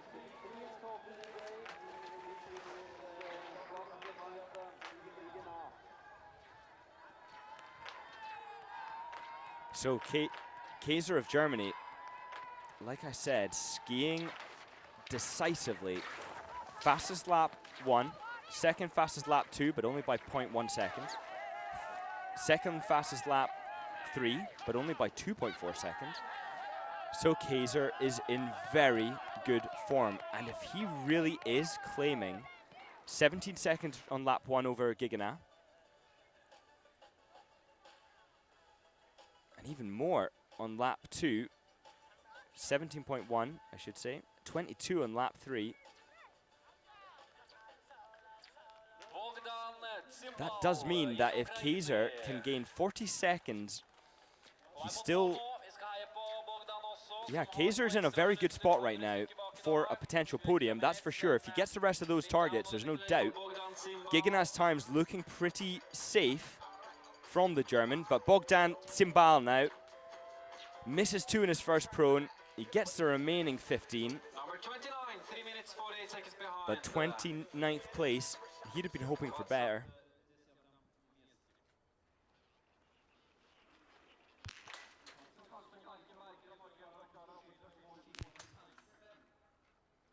Now Kalkenberg.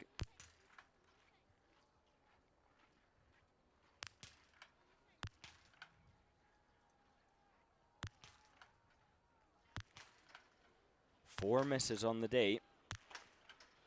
And it's lovely rhythm thereafter. 1.5 seconds between shots, but you can't undo a miss. And 4 minutes of penalty added to his time has resulted, unfortunately, in him not winning the gold medal today. 38th place. But if he had got the targets down, he'd be in the lead by some 20 seconds. So he'll be kicking himself because he knows he can do it.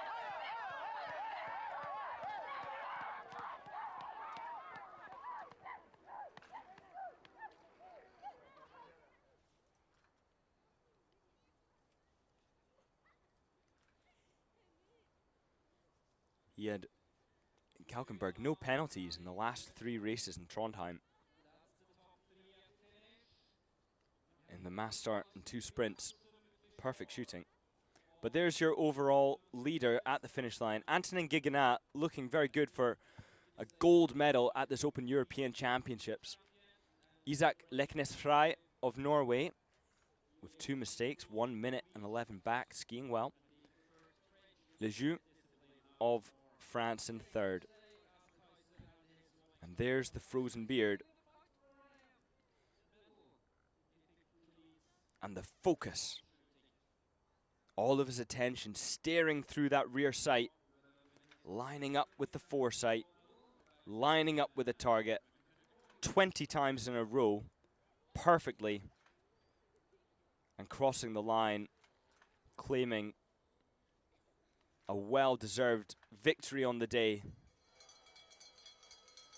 Just another one to add to Antonin Giganat's repertoire. Som står ut og holder ut I både kulde og snø. Kan vi nevne at kvinnene skal ut og gå klokken 14:30, så det jo et par timer til. Vi skal ha mindre enn det, halvannen time til vi skal Kurales, ha 38th, på Sjusjøen. with 1 mistake, a time that will be contending with Kalkenes.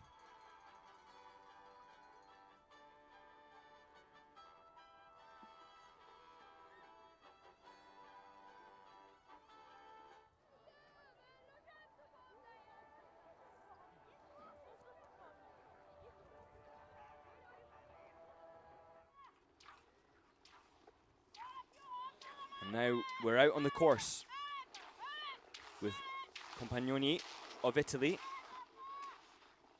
who faded just at the end of his shooting. It was so composed till then. Such a decisive rhythm until that final shot.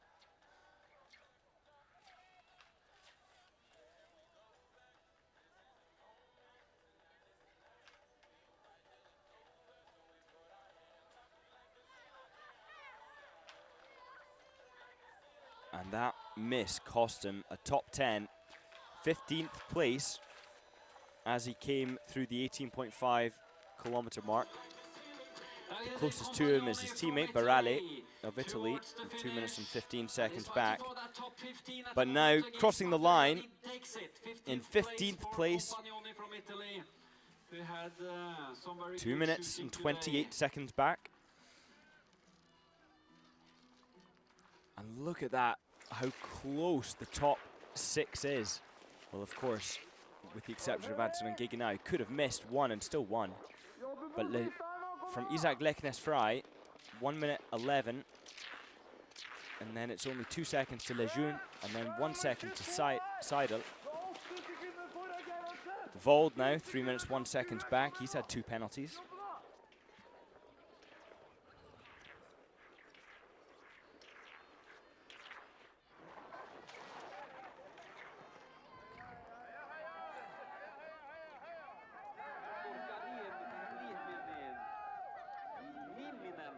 And hopefully you'll be joining us this afternoon for the women's 15-kilometer individual. That starts at 13:30.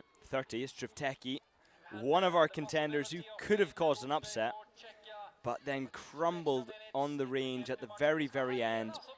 It wasn't crumbled is probably quite a hyperbolic word to use because he only missed 2. That's 18 out of 20. But when victory is within your grasp and the legs start shaking and the realization comes in, it can be a painful experience to try and hold that rifle steady and to try and hold your nerve and follow the process that works. But now, Jakub Strivteki of Czechia coming in towards the finish line and crosses in 2 minutes 33 seconds back, 17th place, and he knows all too well, and it will be all too tempted to say that if I took 2 minutes off my time, I'd have been second, a silver medalist at this Open European Championships 2026 in Sjusjøen, hosted by Natrastillen Stadium. But it wasn't to be for Strivteki. And here's a question for the biathletes among you. How many of these biathletes are going to look at these result sheets and take off the time from their shooting misses and see where they would have finished? What I could have done or would have done if I had hit better is one of the most damaging thoughts that a biathlete can have and one of the worst mindsets a biathlete can have for their performance. So let's hope that Capillari now can eliminate those thoughts and focus on the process. 1 miss and 2 mistakes in total, only 1 in the final 5 shots. But fast shooting, 17.4 seconds. Incredibly fast. Perhaps needlessly fast. But then being defensive can be worse than just attacking and doing what you know you're capable of doing in the time that you know you're capable of doing it. If it works, don't change it. Don't be defensive.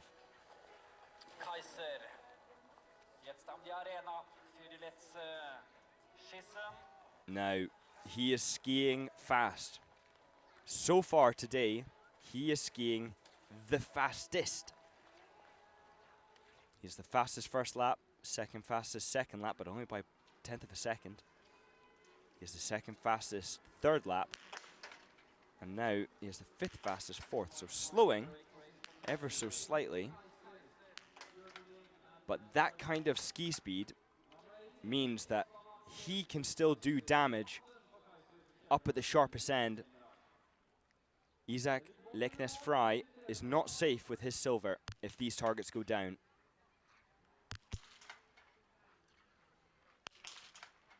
This is for a silver medal.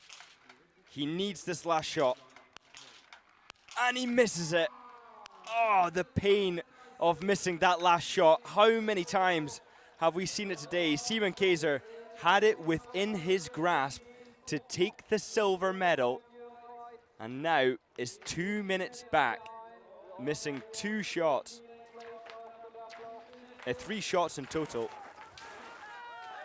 But the last one, he'd have been a whole minute ahead of Anton Giganau had he just got those targets down. And now the best he can hope for is a top 10, but he has to ski quick.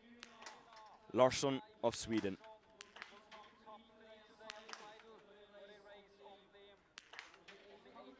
And that last two shots was quick and uncontrolled. 2 minutes accumulated in the space of just a second or two. Ethan Clark in the shooting range just misses 2 targets there.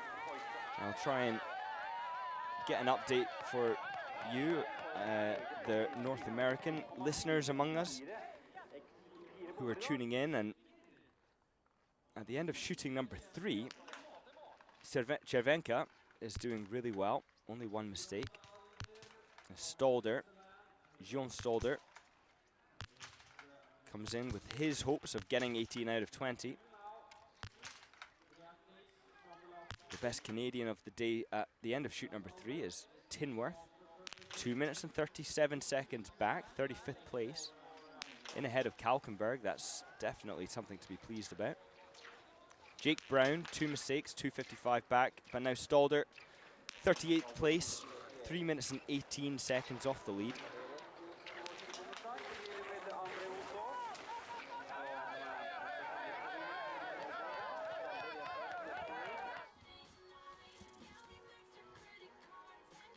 And here he is, Kasper Kalkenberg. He's missed 4 out of 20, and he cruises across the line, 4 minutes, 0.1 back. If he had lunged a little bit, that would have just been 4 minutes, indicating that he'd have been right up there with Antonin Gigonat, were those targets to have gone down. He certainly would have been able to find something extra on that last lap had he shot better. Osvald Groning of Denmark. 9 minutes and 59 seconds. Now 11 minutes. You see that time just jump up. But decisive remaining shots there. 4 out of 5 in the last stand.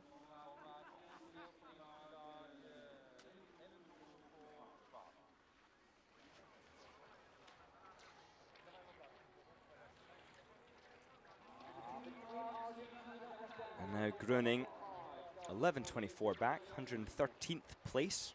To remind you, we have 138 starters.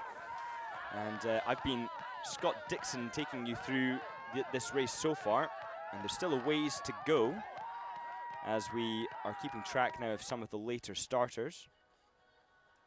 Nice of the start order to give us some of the best athletes right up at the back to keep us on the edge of our seat till the very end. Kaiser, of course, being the best among them.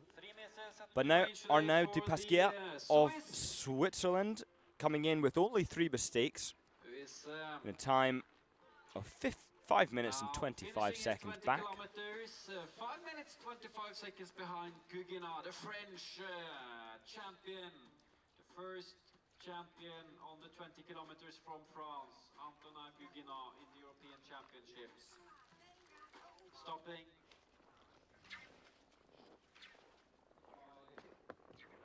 Running good, shooting no. And Daniele Capillari of Italy, 18 out of 20. And 2 minutes and 48 seconds back and counting up until the 18.5 kilometer mark.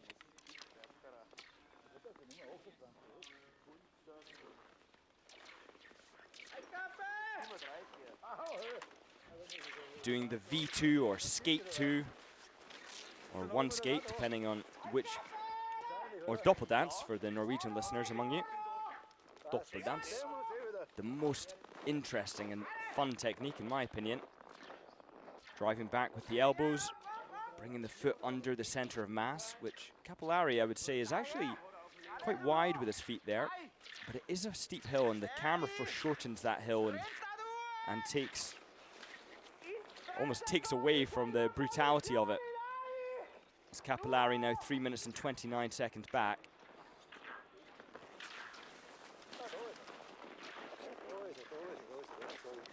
And now Simon Kaiser of France. Here he is, one of the fastest men on this field. Really powerfully pounding up this hill.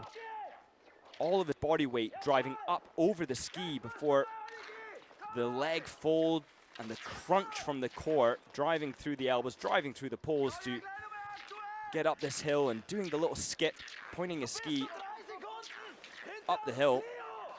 Top 10 at the moment, 1 minute 50, he's managed to do it, and that was Heikkinen, who he's deposed from 10th spot, and Heikkinen's no slouch, skiing very, very fast.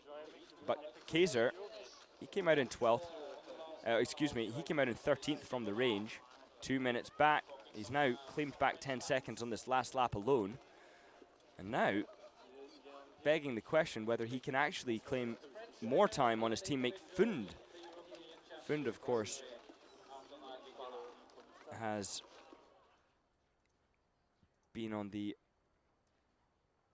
Junior World Championships. But let's take a look now at the intermediate results. Men's 20-kilometer individual. We have at the top, and with the untouchable time of 52 minutes, 8 seconds, Antonin Gigonat. Second place, we have Isak Leknes Frey of Norway. A spot that he needed, and the first among them with 2 penalties. 1 minute and 11 seconds back. And Lejeune of France in third place with just 1 penalty. And then Seidel, Bionats, and Paulsen taking up the flower ceremony. And now an opportunity to see Fernandez Garcia,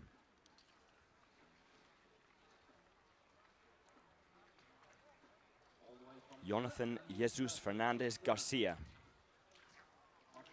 coming in for his final visit to the range. Let's see the time to the first shot.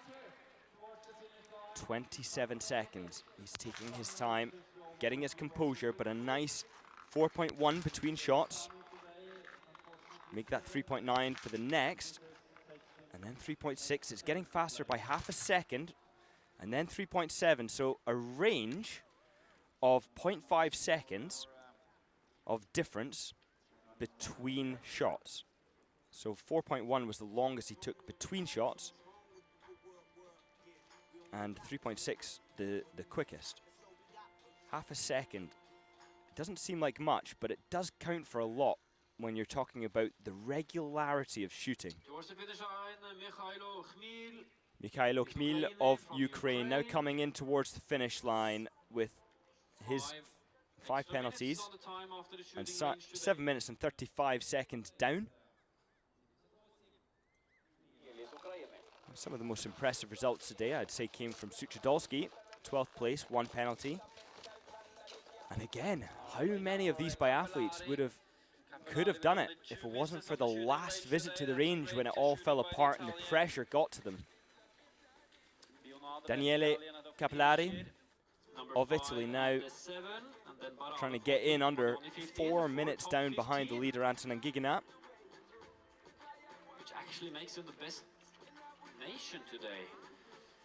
So France dominating the podium with 2 racers there. Norway claiming a second. And now Kaiser. He could have won, as I've said so many times, for so many, but a top 10 is the best he could do. The snow conditions did not get any worse out there, or at least it doesn't appear, because Kaiser had the fastest course time and was the second last to get underway, suggesting to me that the conditions were fair, if not faster, for those starting later. We did see the snow falling as Reme comes 7 minutes, 15 seconds back. Yeah, the snow was falling at the start of the day, and it started to ease off, and then it stopped. And that snow does just make the skis glide a little bit slower through, and therefore, once it becomes more compact, after 900 skis have gone over it, then it does get a bit more condensed and more speedy. Jakob Larsen now. He started ahead of Kaiser, but was overtaken.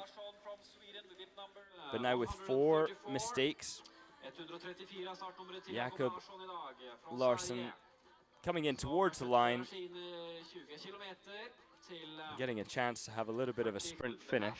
5 minutter etter For Hugo. 47th place.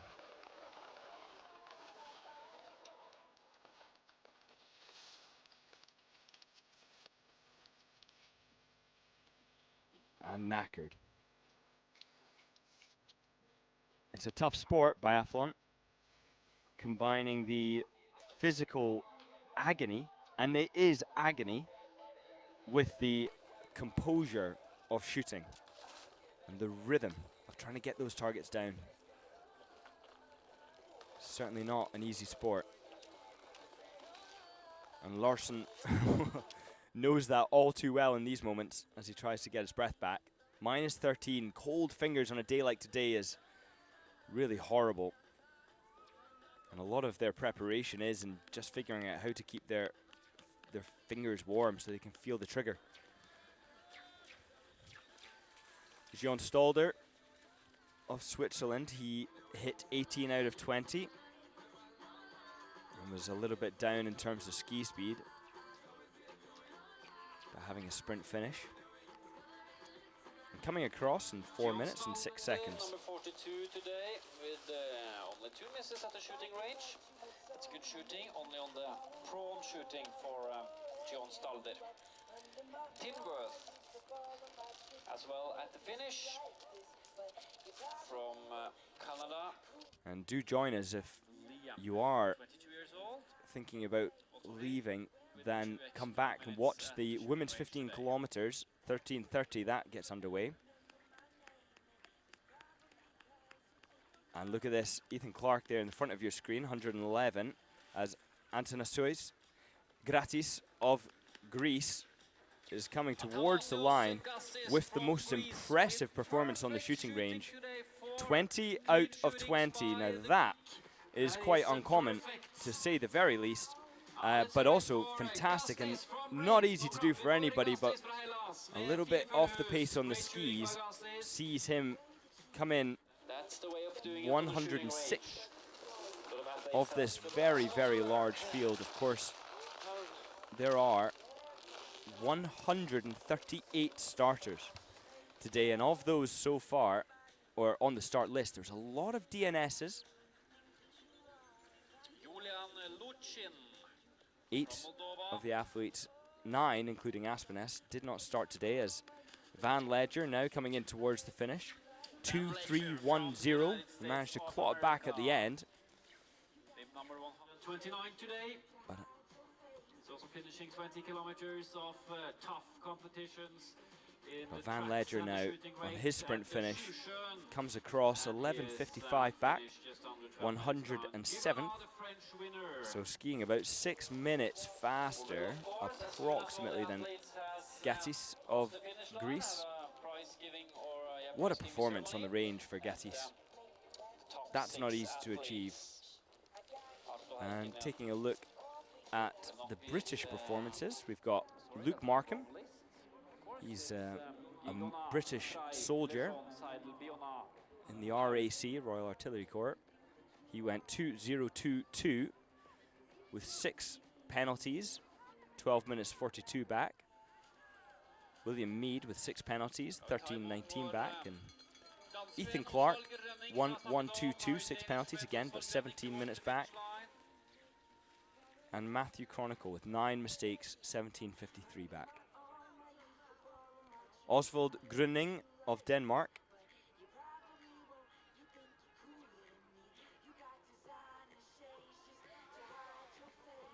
.67% hit rate in prone and stand.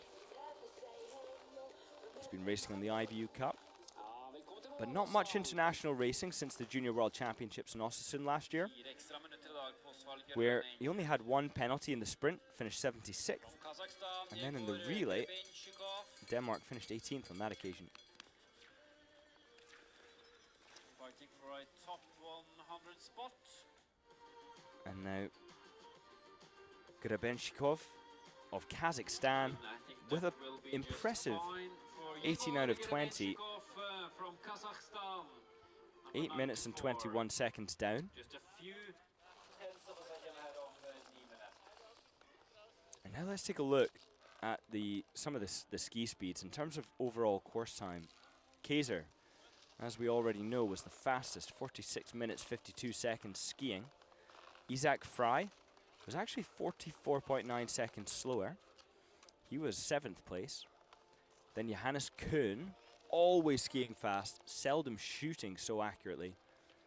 But one of the standout performances for me today, Royal Armoured Corps, is Luke Markham's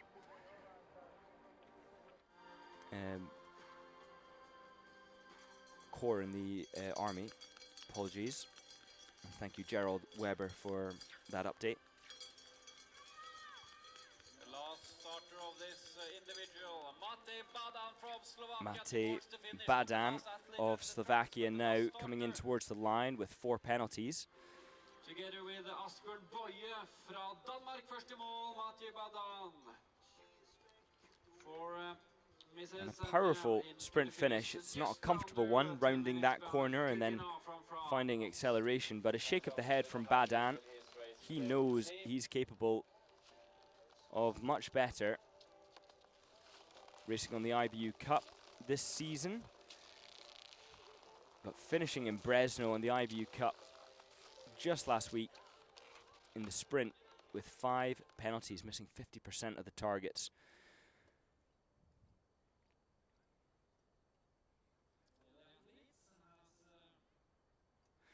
And here it is, ladies and gentlemen. For those who are still watching, Antonin Gigonat has claimed the victory, the gold medal, and the champion today in the men's 20-kilometer individual. Isaac Leknes-Frey, 2nd place, claiming the silver medal, and Lejeune of France with the bronze medal. And then Seidel in 4th place from Germany, hitting 19 out of 20.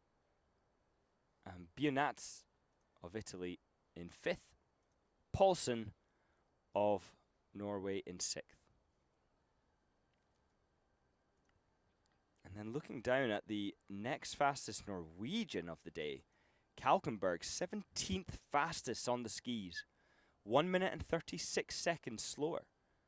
Gerhardsen of Norway, 1 minute 37 seconds off the pace. Vold of Norway, 149. Nevland, 153.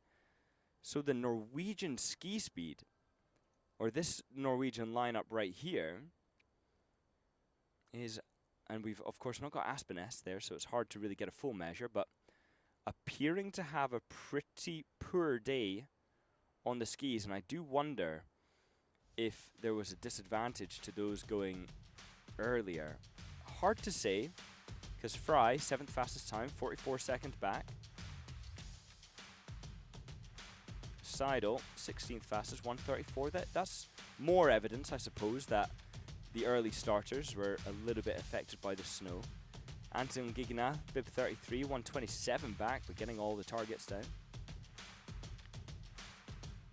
The prize-giving ceremony, where Valentin Lejeune will receive his bronze medal, will be coming up shortly, so do stay with us for that.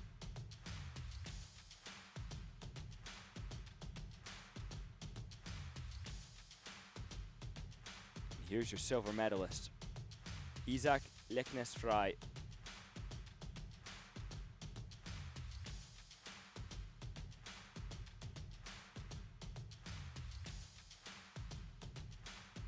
Top 7 ski speed, 2 mistakes of 20. But Antonin Gigonat, composed, controlled, and in his own words, it was a perfect race. It wasn't the fastest race, 15th fastest ski speed on the day, 1 minute 27 seconds back, but it doesn't matter because all of those targets were hits. And that's what matters in biathlon, it's the combination. And the gold medal goes to Antonin Gigonat at this Open European Championships in Sjusjøen 2026.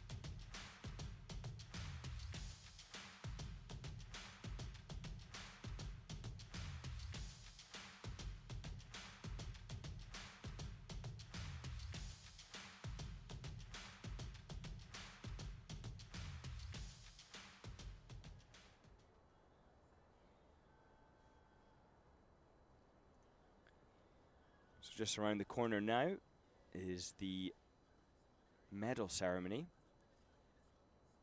where we'll see Giganat receive his gold medal, Fry his silver, Lejeune his bronze. Well deserved, but a good day for France. Less can be said for Norway. Only 2 in the top 10 on home soil, or home snow. Germany, likewise, well, 3 in the top 10. And in fact, France only with 3 in the top 10. So Germany and France both with 3, but of course with the victory. And Germany none on the podium. I'd rather have it the French way. But then you have to go down quite far until you find your next Norwegian. Let's take a listen to what Giganat has to say. A perfect race, shot 4-time clean. How did it feel? It feels so good, you know. It's like 15 years I'm doing biathlon high level, and it's the first time I'm able to shoot clean in the individual. And everybody knows that the 1 minute penalty is it's a winning feeling ending. So that felt really good to exceed the last shooting with no penalty, so really enjoyable. I understand, and I saw your mother is by your side. How is it for you to share this moment with her? It's really good. Also, my father was on the last uphill cheering for me. So yeah, it's you know, I'm not a baby. I'm 35, but it's really always really nice to have my parents by my side, and it's also my little sister is going to compete this afternoon. So yeah, it's nice to like share those moments with them. Thank you, congrats, and enjoy this moment. Thank you very much. Thank you. Yeah, first time, 20 out of 20. When he needed it, arguably he needed it at the start of the season to maintain his spot on the World Cup. But it just a little bit off the pace in terms of ski speed. His sister racing this afternoon in the women's 15 kilometer, for those of you who are joining for the excitement there. And he shared a unique opportunity to be on the podium with her. And that was in Arbor. Oh, excuse me. It wasn't in Arbor. Where was it?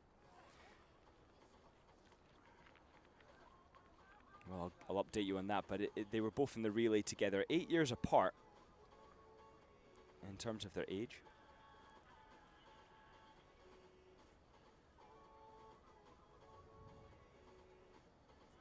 And his parents around the course cheering him on, cheering on his sister. What a holiday out here to Sjusjøen, one of the most beautiful places in the world. You can ski from here to Sweden on some of the most impressively groomed tracks that there are.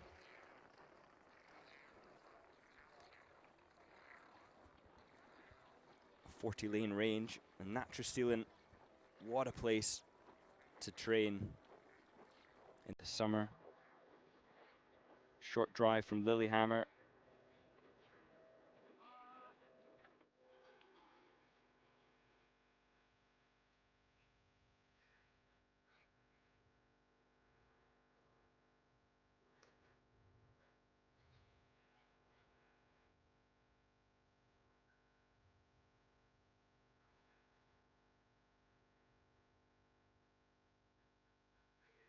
So a good start for France with a gold and a bronze to their name and to their tally. Norway with the silver.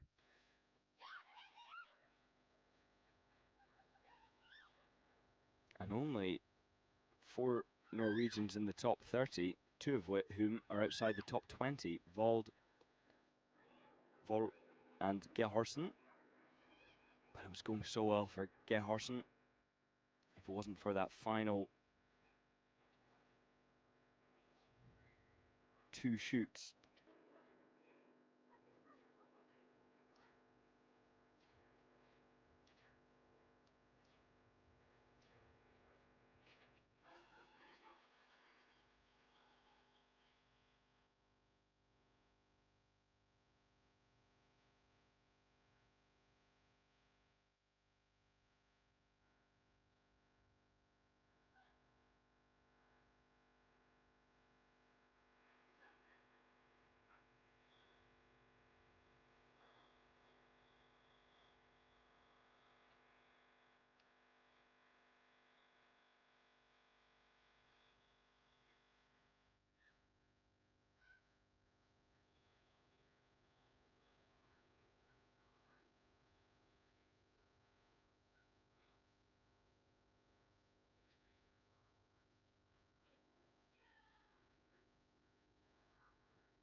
We're waiting for the last athlete towards the finish, Victor Santos from Brazil.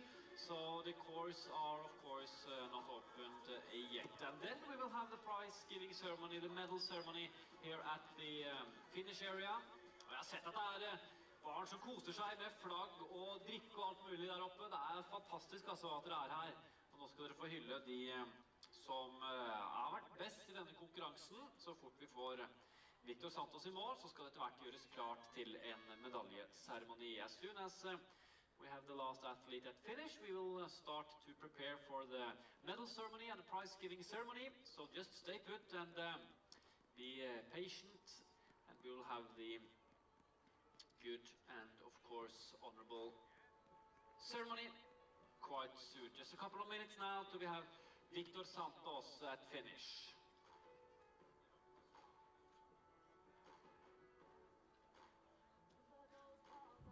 So you may have heard from the stadium announcer that Santos from Brazil, Victor Santos, is still on the move out there on the tracks, and the prize-giving ceremony will be now fully prepped and ready to go so that when he does finish, we can get swiftly underway to watch that. But it would be lovely to see some of Victor Santos's skiing. It's a shame we haven't got any of that on our feed, but he has gone through the 18.5 kilometer mark. And Lejeune from France making it two French athletes at the podium.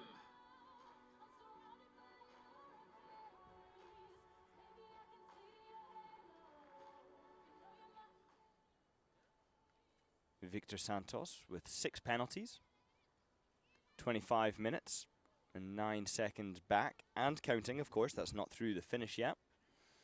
And Flores Lopez, who started bib number 82, is actually behind, but of course having started a lot sooner, we aren't noticing that. But that's one of the great things about this event, is that it allows so many people, the Open European Champs, so many people from so many nations to come and attend. We've got 36 nations, national federations attending this competition. 35 national federations with the men. And then 287 athletes, of which 155 of those are men at this event. 174, 3 officials. And here we go. Let's take a look. And as Santos is coming in towards the finish, and hopefully he's going to get a lot of support from the locals and the fans and the other athletes who have finished and will be focusing on their rehydration and getting themselves fed.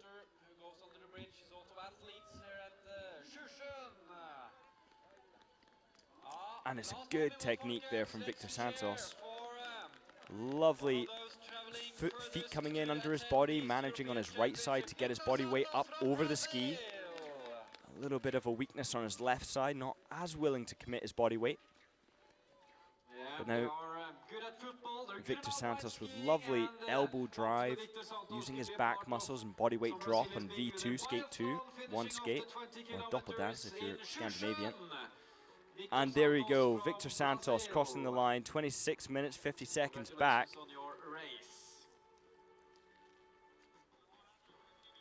Just getting in ahead of Flores Lopez by a mere 5.9 seconds.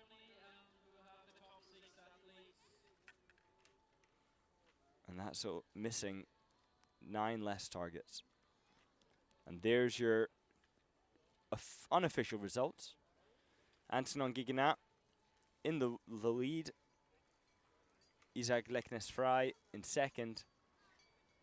And Lejeune of France in third.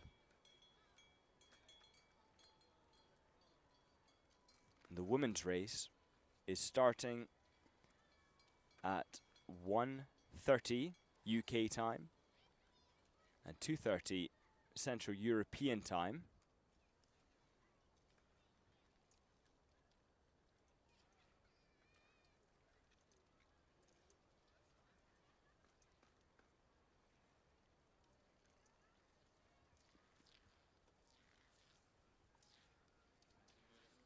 Eastern Time, 8:30 p.m.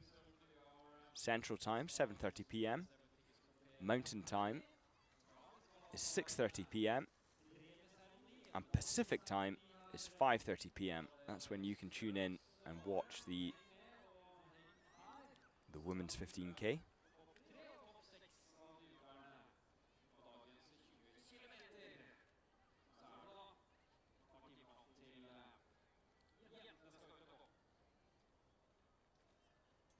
Adam Vaklavic, 65th.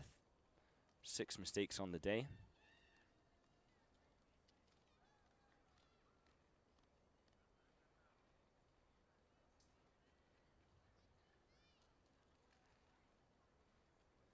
And only 2 athletes shooting the perfect 20 out of 20.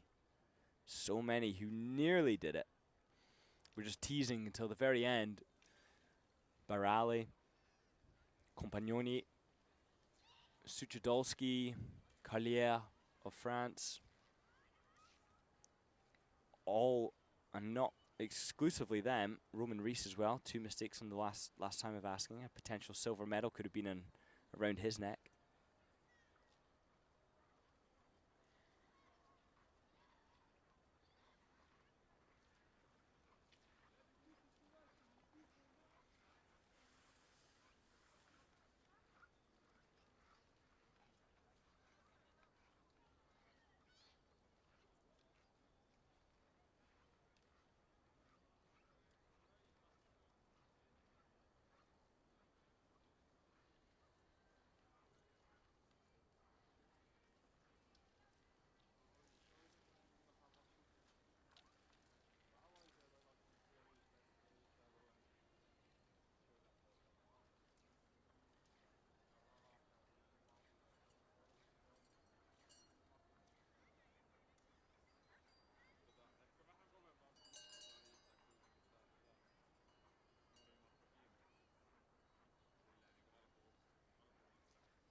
And now, ladies and gentlemen, here is your podium, and here is the flower ceremony. Your winners and top performers of the day, who will soon be awarded with their medals. Paulson would have been hoping for better. Even with the perfect 20 out of 20, he still would have been down, suggesting that the wax technicians may have been a little bit off the pace for the Norwegians, or the general form is just a little lower than expected.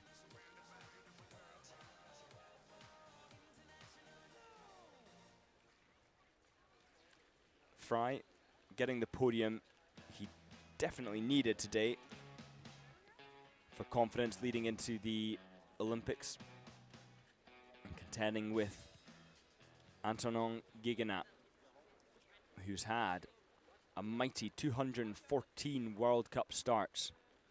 So coming second to him after he hits the perfect 20 out of 20 is acceptable. There's no doubt.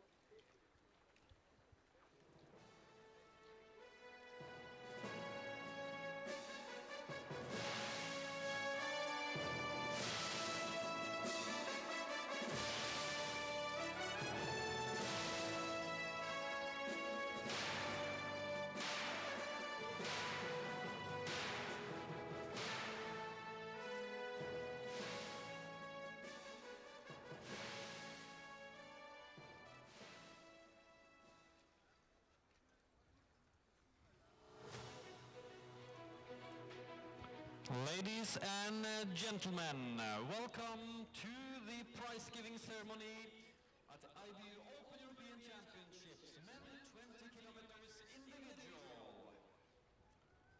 Number 3, and bronze medalist, representing France, Valentin Lejeune. Valentin Lejean hitting 19 out of 20 on the day, receiving his bronze medal. Best result on the World Cup, 61st, just falling short of the pursuit competition. Again, just falling short of the pursuit in Annecy and in Oberhof as well. And now with a bronze medal around his neck at the Open European Championships.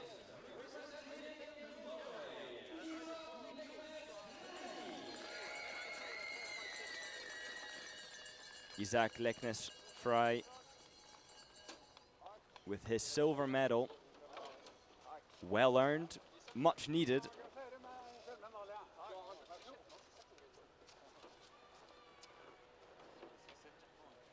And the only one to have done so with 2 mistakes on the range.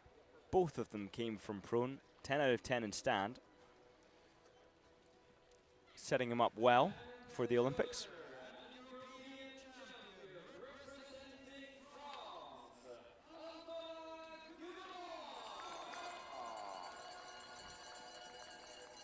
Antonin Guéguenat, the perfect 20 out of 20, the self-proclaimed perfect race, and now the European champion of the men's 20-kilometer biathlon individual.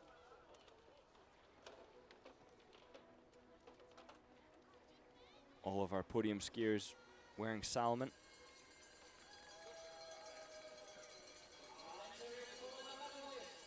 Antonin Guéguenat, Isaac Leknes Frey, and Valentin Lejean of France.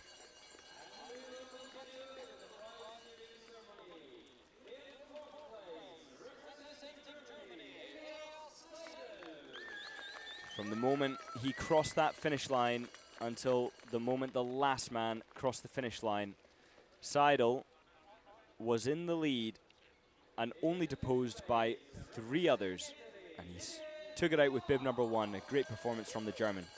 Bionats of Italy, missing 2 on the day, only 8 seconds down behind Seidel.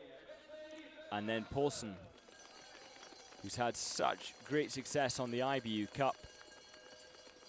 Even though the range hasn't been perfect for him, he's managed to clear only once this IBU Cup season. But he's been skiing well and getting good average positions.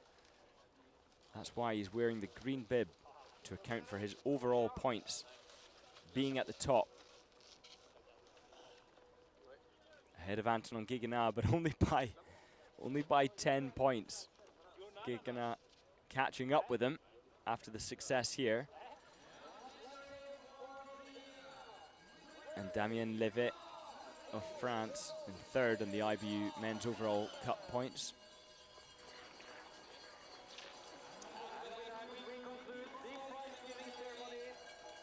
And thank you for watching. I've been Scott Dixon, and I'm looking forward to talking you through the women's 15-kilometer very shortly, so do tune in for that.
Once again, let's hear it for the medalists.